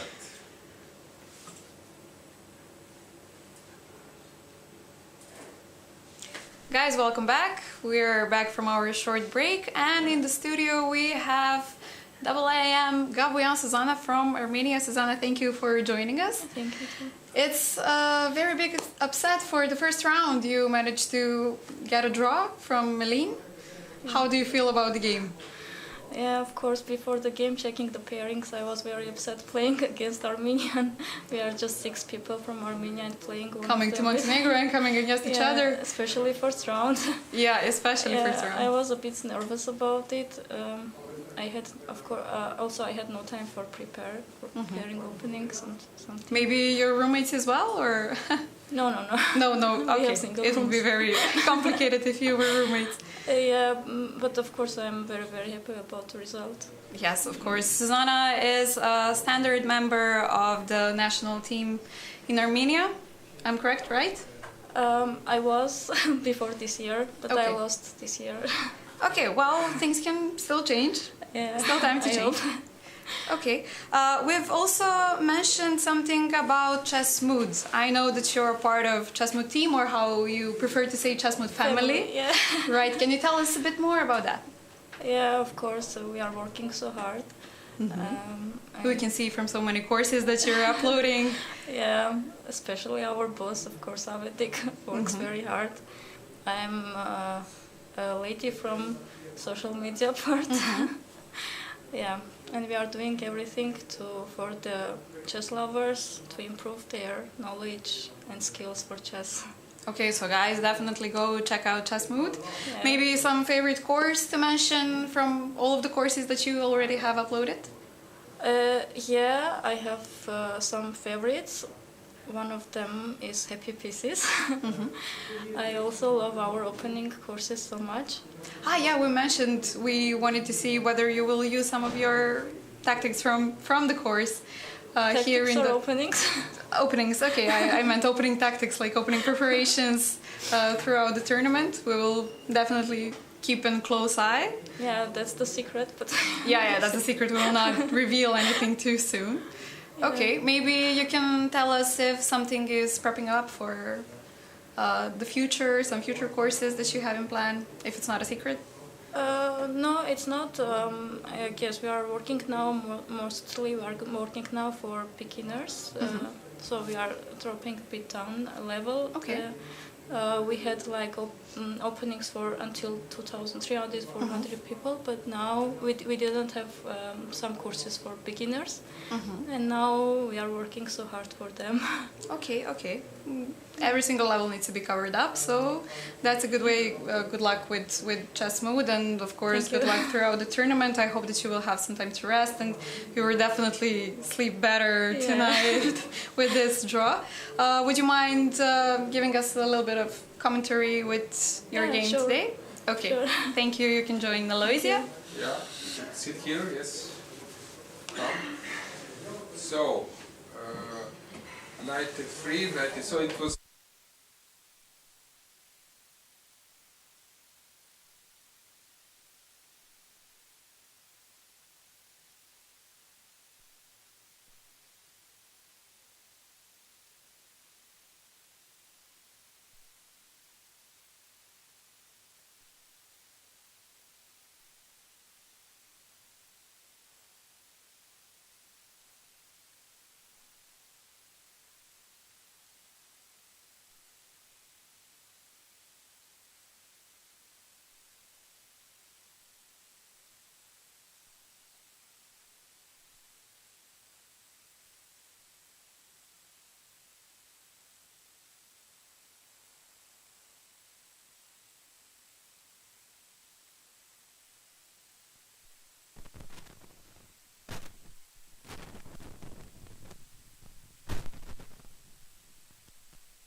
this. Knight f6. Exchange. Rook 98. I wanted just queen c7 and take the line. Yes. c line. Okay. Still, you're worse. Yeah. But Yeah, I guess whole game I was a bit worse or a bit more. yes. But okay, if you can resist in this position, that's a good sign for your future games in this tournament. G5. Okay, you wanted to go knight f6. Yeah.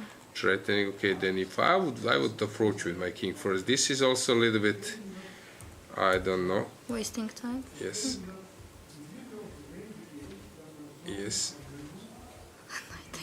Yes.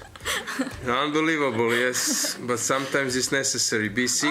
Oh, I forgot to check instead of b6 exchange bishop e3, king e3, knight b6. But I don't know if maybe I'm too passive. My king is so far from the.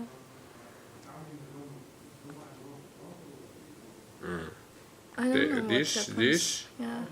This looks good for you. me, yeah. Yes. Nothing to worry Later about. I forgot about Wait. this. You are thinking about c5? No, but then a5, b6, e5, d6. Who is faster? Let's just calculate. Takes. Why not king f8? Yeah, king f8, you're on time. Yeah, this is nothing. King f8, you're on time to come in front. King f8, king b6. No, this is what I saw. Oh, king 8, king c7? Yes, this is what I saw. So who is faster? Here is white faster. Yeah, this is what I saw. a5 necessary, but a5, e5. You cannot. You can push a4. So a5. Who is here?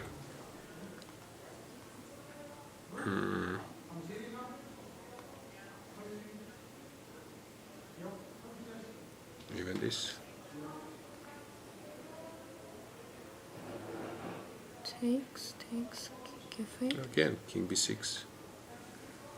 Bet d7, and then king c7. Really? It's lost. Yes. So unnecessary risk, but it looks to me it should be fine. But I don't see.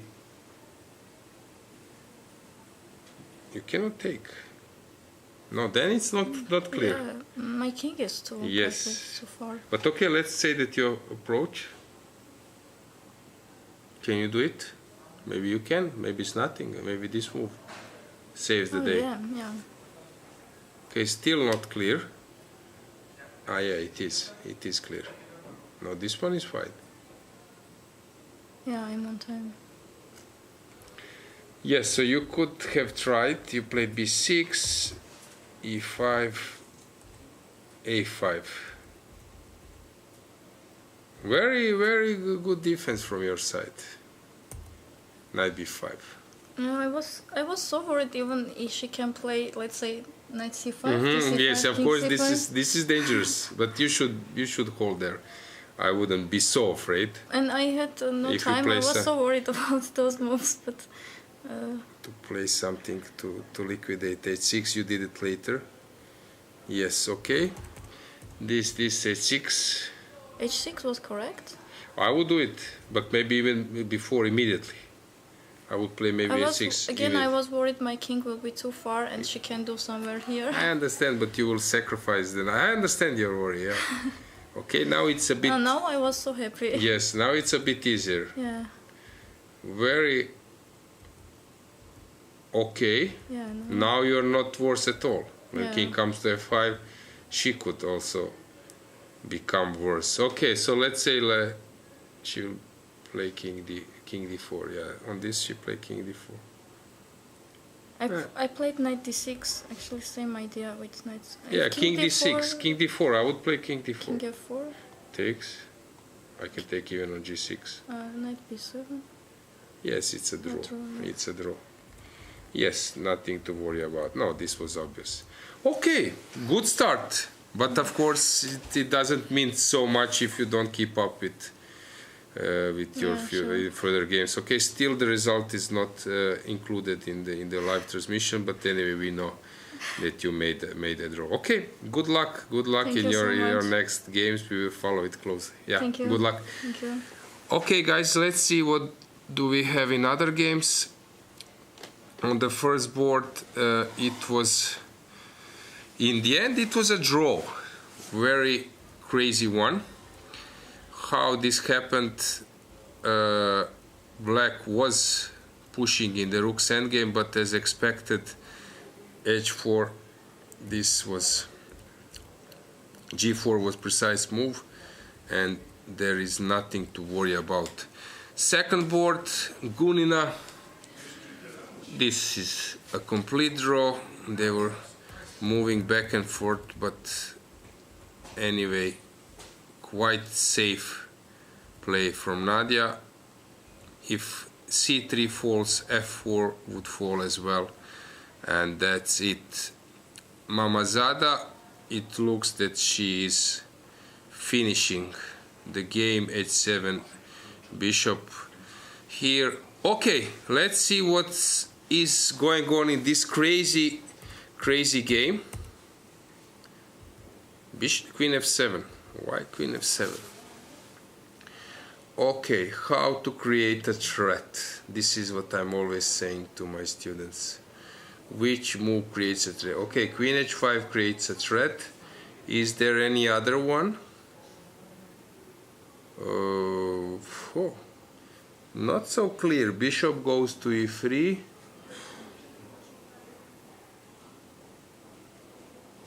Rook b7. Okay, queen f7 might be a normal try. Bishop h3. Okay, this should be bad. Bishop e3. Why not queen d5? What am I missing? Queen d5. I don't think I'm missing anything there. Maybe now this is the point. And to sacrifice, but then I take on d1. Queen h, bishop f5, checking goes out. I'm not risking anything. I would play queen d5, bishop e3. This was another turnaround in the game. Okay, rook d8, queen h5. Unbelievable. Another turnaround. King here,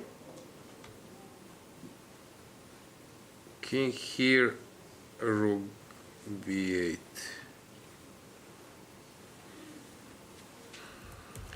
So king h7, check.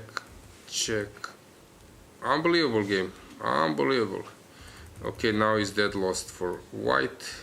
Yeah, that's just winning position.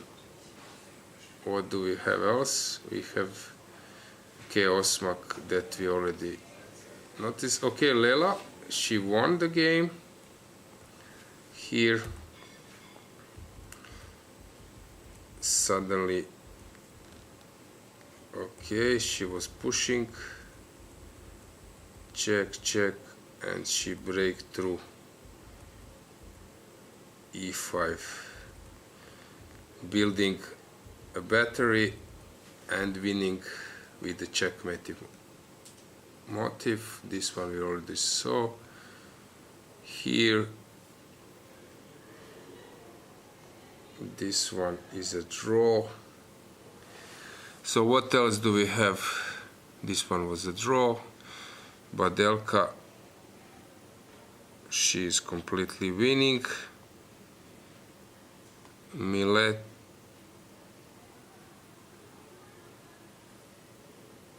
okay, this is interesting. Is white winning? Okay. Not so clear. If I play king c6, bishop g3, this should be, no, this is winning. I'm just winning. Maybe. Not clear.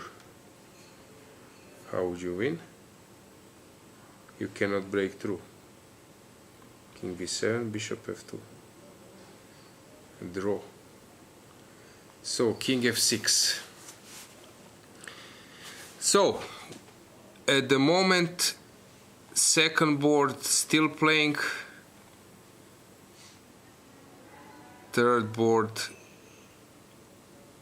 white is winning. Fourth board, white is winning. This one was a draw.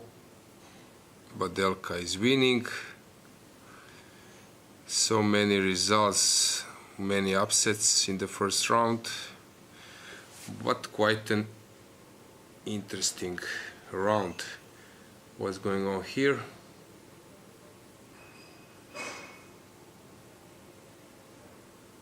It should be a draw, it's a draw. King f3. This is a draw. Okay, so let's see if we can find some new guests. Let's make a break and then we will see.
yeah, so let's see what's going on in the games. So we have this game which will end up in a draw. Hopefully we'll have Nadia here to check how this ended.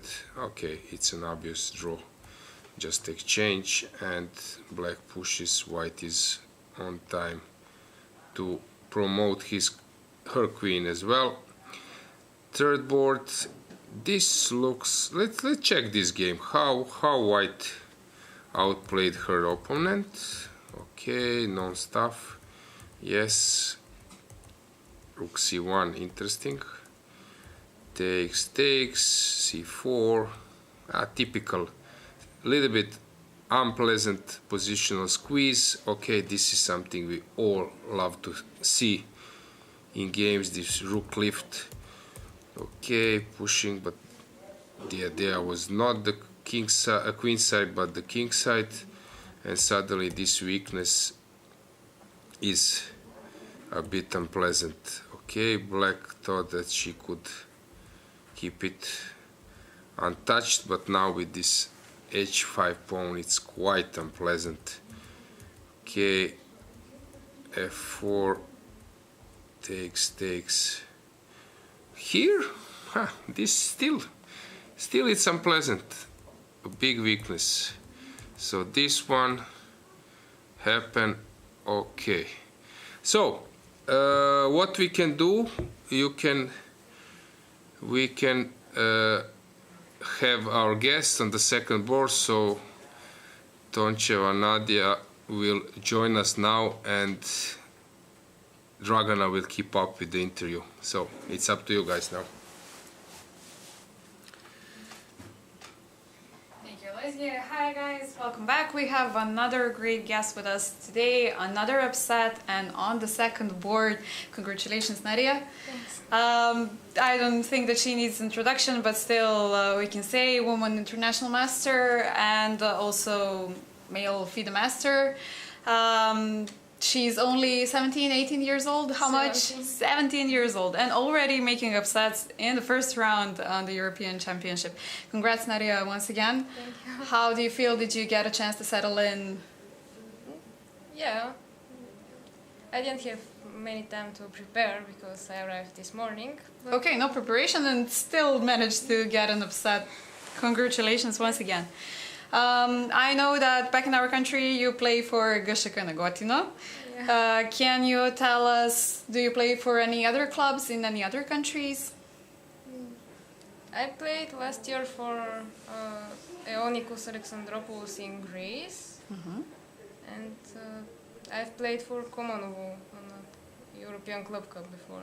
I think that's it. Okay, and you've recently had Women's National Championship in Bulgaria. How was that? Well, I was leading one round before the end, and I lost, and I became third. Okay, third place is still, guys, it's a very huge result because Nadia comes from a generation of very big potentials in Bulgaria. So I hope that we will meet them in the studio as well in the following days. Congrats for that as well. How do you feel about the game? It's a huge upset against Gunina. Yeah, she's actually one of my favorite female players. Oh, okay. So something like your hero, and you Yeah. managed to get a draw with your hero in the first round. It's very promising start for the continuation of the tournament, right? Yeah. Okay. Would you mind giving us a little bit of the commentary of the game? Okay. Yeah. Okay. You can join Aloysia. Thank you very much. You're welcome. Yes. Yeah, come Nadia, congratulations once again. So you mentioned that you're 17 years old.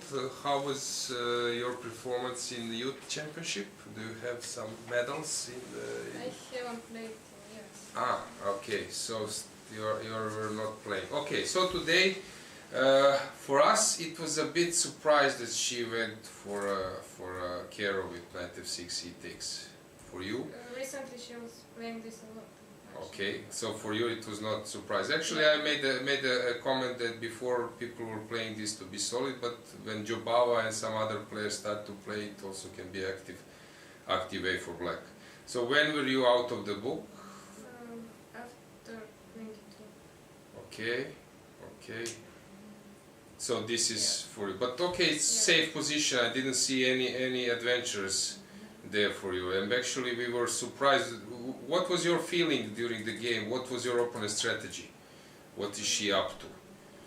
She just want to be solid or no? Or she's waiting? No, she usually plays really dynamically. Yes, exactly. So were you waiting for some G5 or something at least to come? I don't know, not G5, Right. but I was expecting that suddenly all the pieces will hang somehow. And this moment didn't come, Yeah, right? She played really solid. Yes, super solid. Okay, maybe was she surprised. thought that she might get something into the end game, but of course this structure is super safe. Okay, you just exchange pieces, which Yeah. maybe I would, if I would be white, I would be a little bit also optimistic. Maybe I can even get something more. Were you ambitious at some point, or still you were thinking that? I don't know. I thought that if I exchange pieces, my structure might be a little bit better because of the double F pawns. But probably it was in drawing margin, right? Yeah. Nothing was. I actually managed to become worse at some point. Okay. Yes. So this looked also everything normal. Now it should be like a dead draw. I don't think that you made any mistake. I don't know. My bishop was passive on a3. But okay, yeah. So I guess she has an advantage around him. Okay. But still, it doesn't look anything special. I think after d5 it was. At the right moment, you liquidate.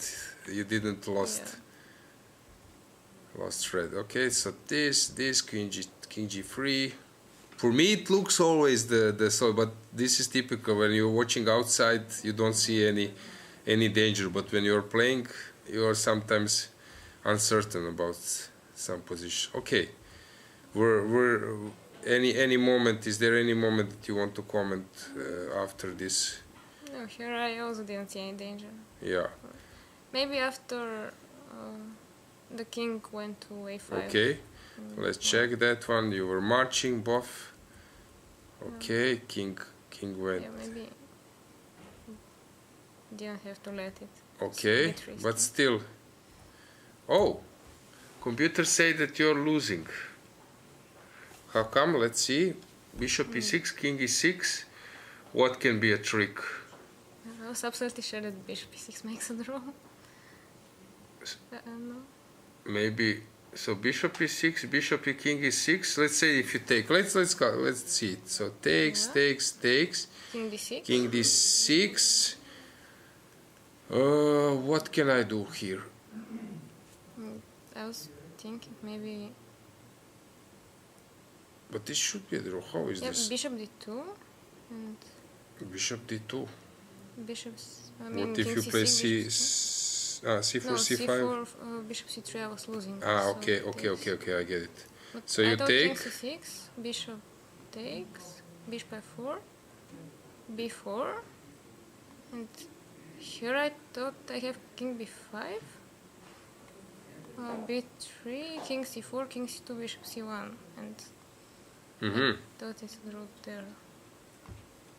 Why not allow him? Okay, allow me. This bishop, And yeah, bishop c1. maybe. Maybe now you are in Zugzwang. Bishop e5. I thought that there can be a Zugzwang because I have a pawn, but I guess that wasn't true. Bishop Yeah, c1 bishop still. back. If I am in this position in your move, so I need to come in. Can I come into that position? So bishop.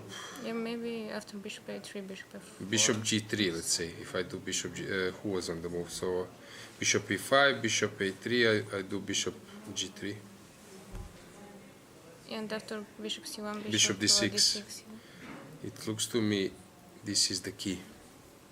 Yeah, Yeah, that's actually the f-pawn does not make a difference. unbelievable, yeah. It's unbelievable that it's always possible to lose. So you made she plays c5, and then you just calculate till the end. Okay, now it's not the same, right? Yeah. Yeah. You just... Now I stopped the pawn c3. Yeah, okay. She's not- Now it's not the same if the pawn was on b3. Okay, so in the end, sometimes it seems that you were lucky, but in the end you deserved a draw. The draw was the most obvious outcome. Okay, Yeah. good luck. What do you expect from the tournament? Are you chasing anything? Are you ambitious in some way? No, maybe to gain some rating. Gain some rating, play some strong games. Next Yeah. round, you will probably play against also some good opponent. I hope not. Ah, you have not. Okay, but there are many upsets, so which means that you all deserve here to play on the top table. That you have chance in every game. Okay, good luck, Thank you. Nadia, in your future games. Yeah, thanks for joining us. So guys, let's see what do we have else. One game still playing, still is in process. It's Gunay against Natasha.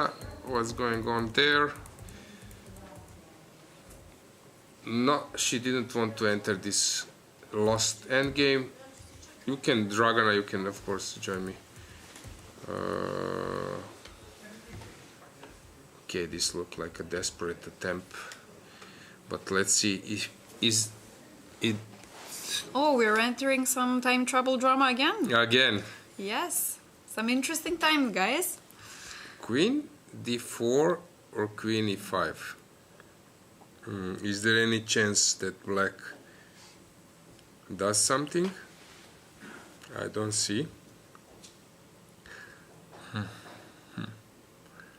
How should I?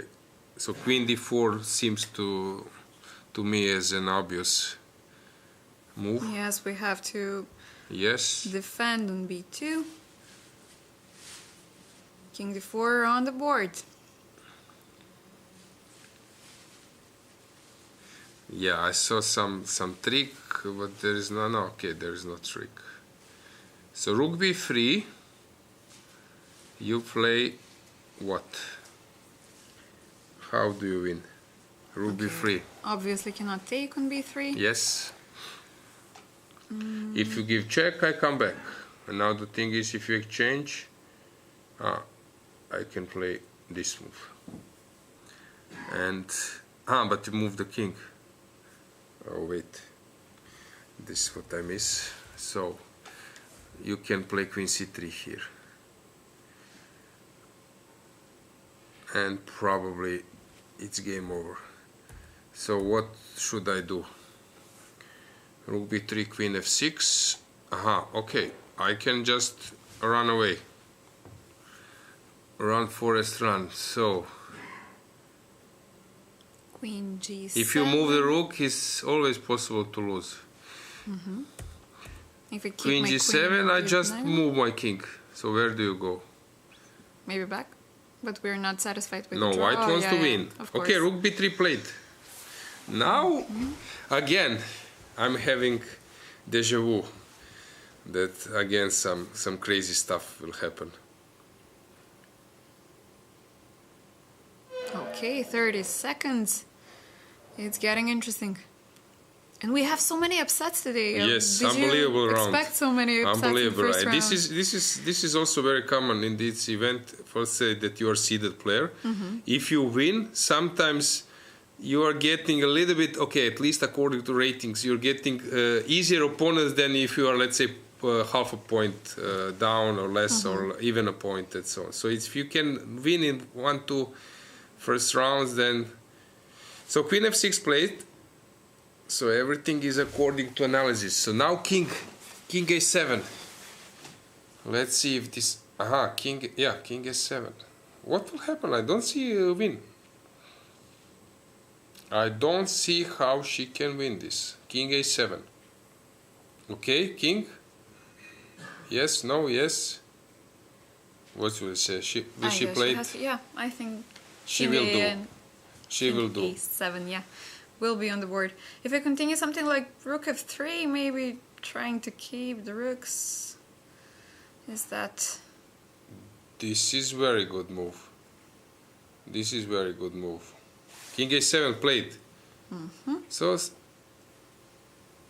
I'm quite sometimes today surprised how strong moves you can offer. Good. It's Okay, queen easy G6. to give suggestions from over here. But anyway. So queen f6, king a7, rook f3. Right. Is there any trick somewhere? c3. I can play c3. So you mentioned that, let's say rook f3. Can I do this? If you, you will mate me. But can I just give you a check on f7 and take your rook on b3? Oh, I start blundering rooks from you. This is not a good sign. Long hours, guys, long hours. King a6. Rook g3 played. Okay, similar idea, even more profound. Now, there is no better thing than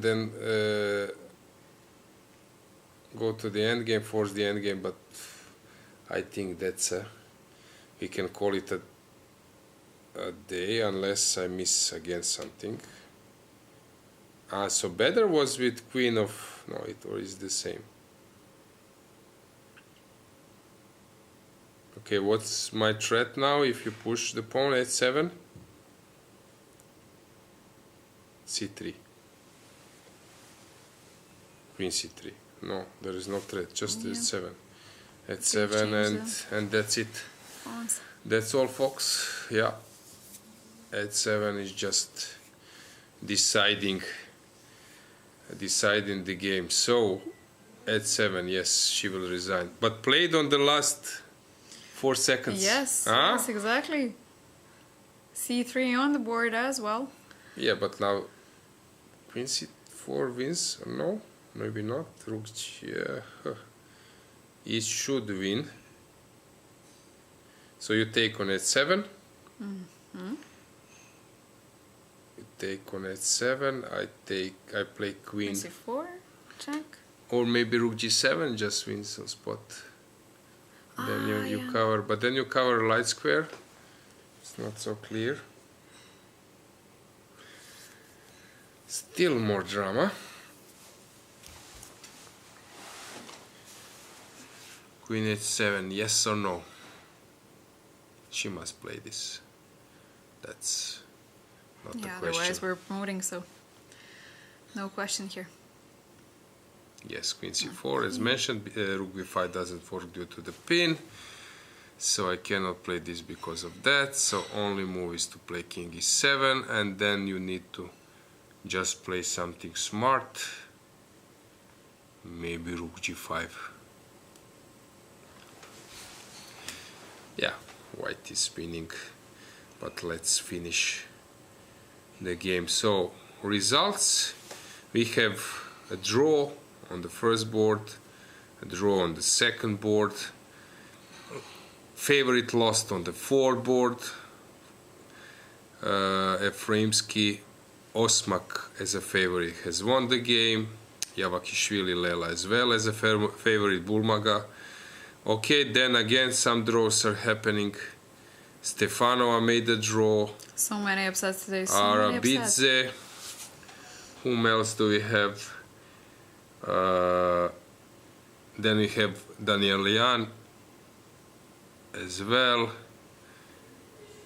Buksa, Natalia, she made a draw. Zawadzka has lost. Then Narva made a draw. Pauline lost. Balayaeva made a draw. Melia Salom. Okay, so actually this is inspiring because we can expect everything, which is good for A lot of blood, yes, as you mentioned. Yes, exactly. In the So beginning this of the is round. something we all root for. Not if favorites are always winning, then Yes. it's not so interesting to follow the event. After this game finish, I think we can conclude our today's day in the office. Dragana, thanks for your debut. Yeah. Thank you very much for having me. Yeah. So guys, tomorrow we will see. There is an option that we will have some cameras from the playing hall. So let's see tomorrow if organizers can arrange that. Players are happy. They did a great job. The Yes, hotel. a lot of room in the Yes. playing hall, which guys you will see in the pictures and hopefully in the video tomorrow as well. But it looks very comfortable to be playing the tournament. Yes, exactly. Hotel is on the coast. Nice position. So this Rook G7 just finished, right? So all those conditions are there so that we can have rested, satisfied players focusing on what they do best, which is chess games, right? Yes, exactly. Uh, G7 on the board. Yes, Queen D5 or Queen D8 is a threat. No way to parry both threats. So we expect black player to resign, which means that we have all the results today from the top boards, which we are focusing. I believe that. So Queen A7 checkmate. I believe that Dragana is me. You can guys contact us through chat, or if you have any comment, remark, we are there. So Queen A7 checkmate. The game is over and we can conclude our Very day. successful first Yes. day. So see you tomorrow. See you tomorrow, guys. Thank you very much Stay for with joining us tomorrow for a second round. See you. Bye. Bye.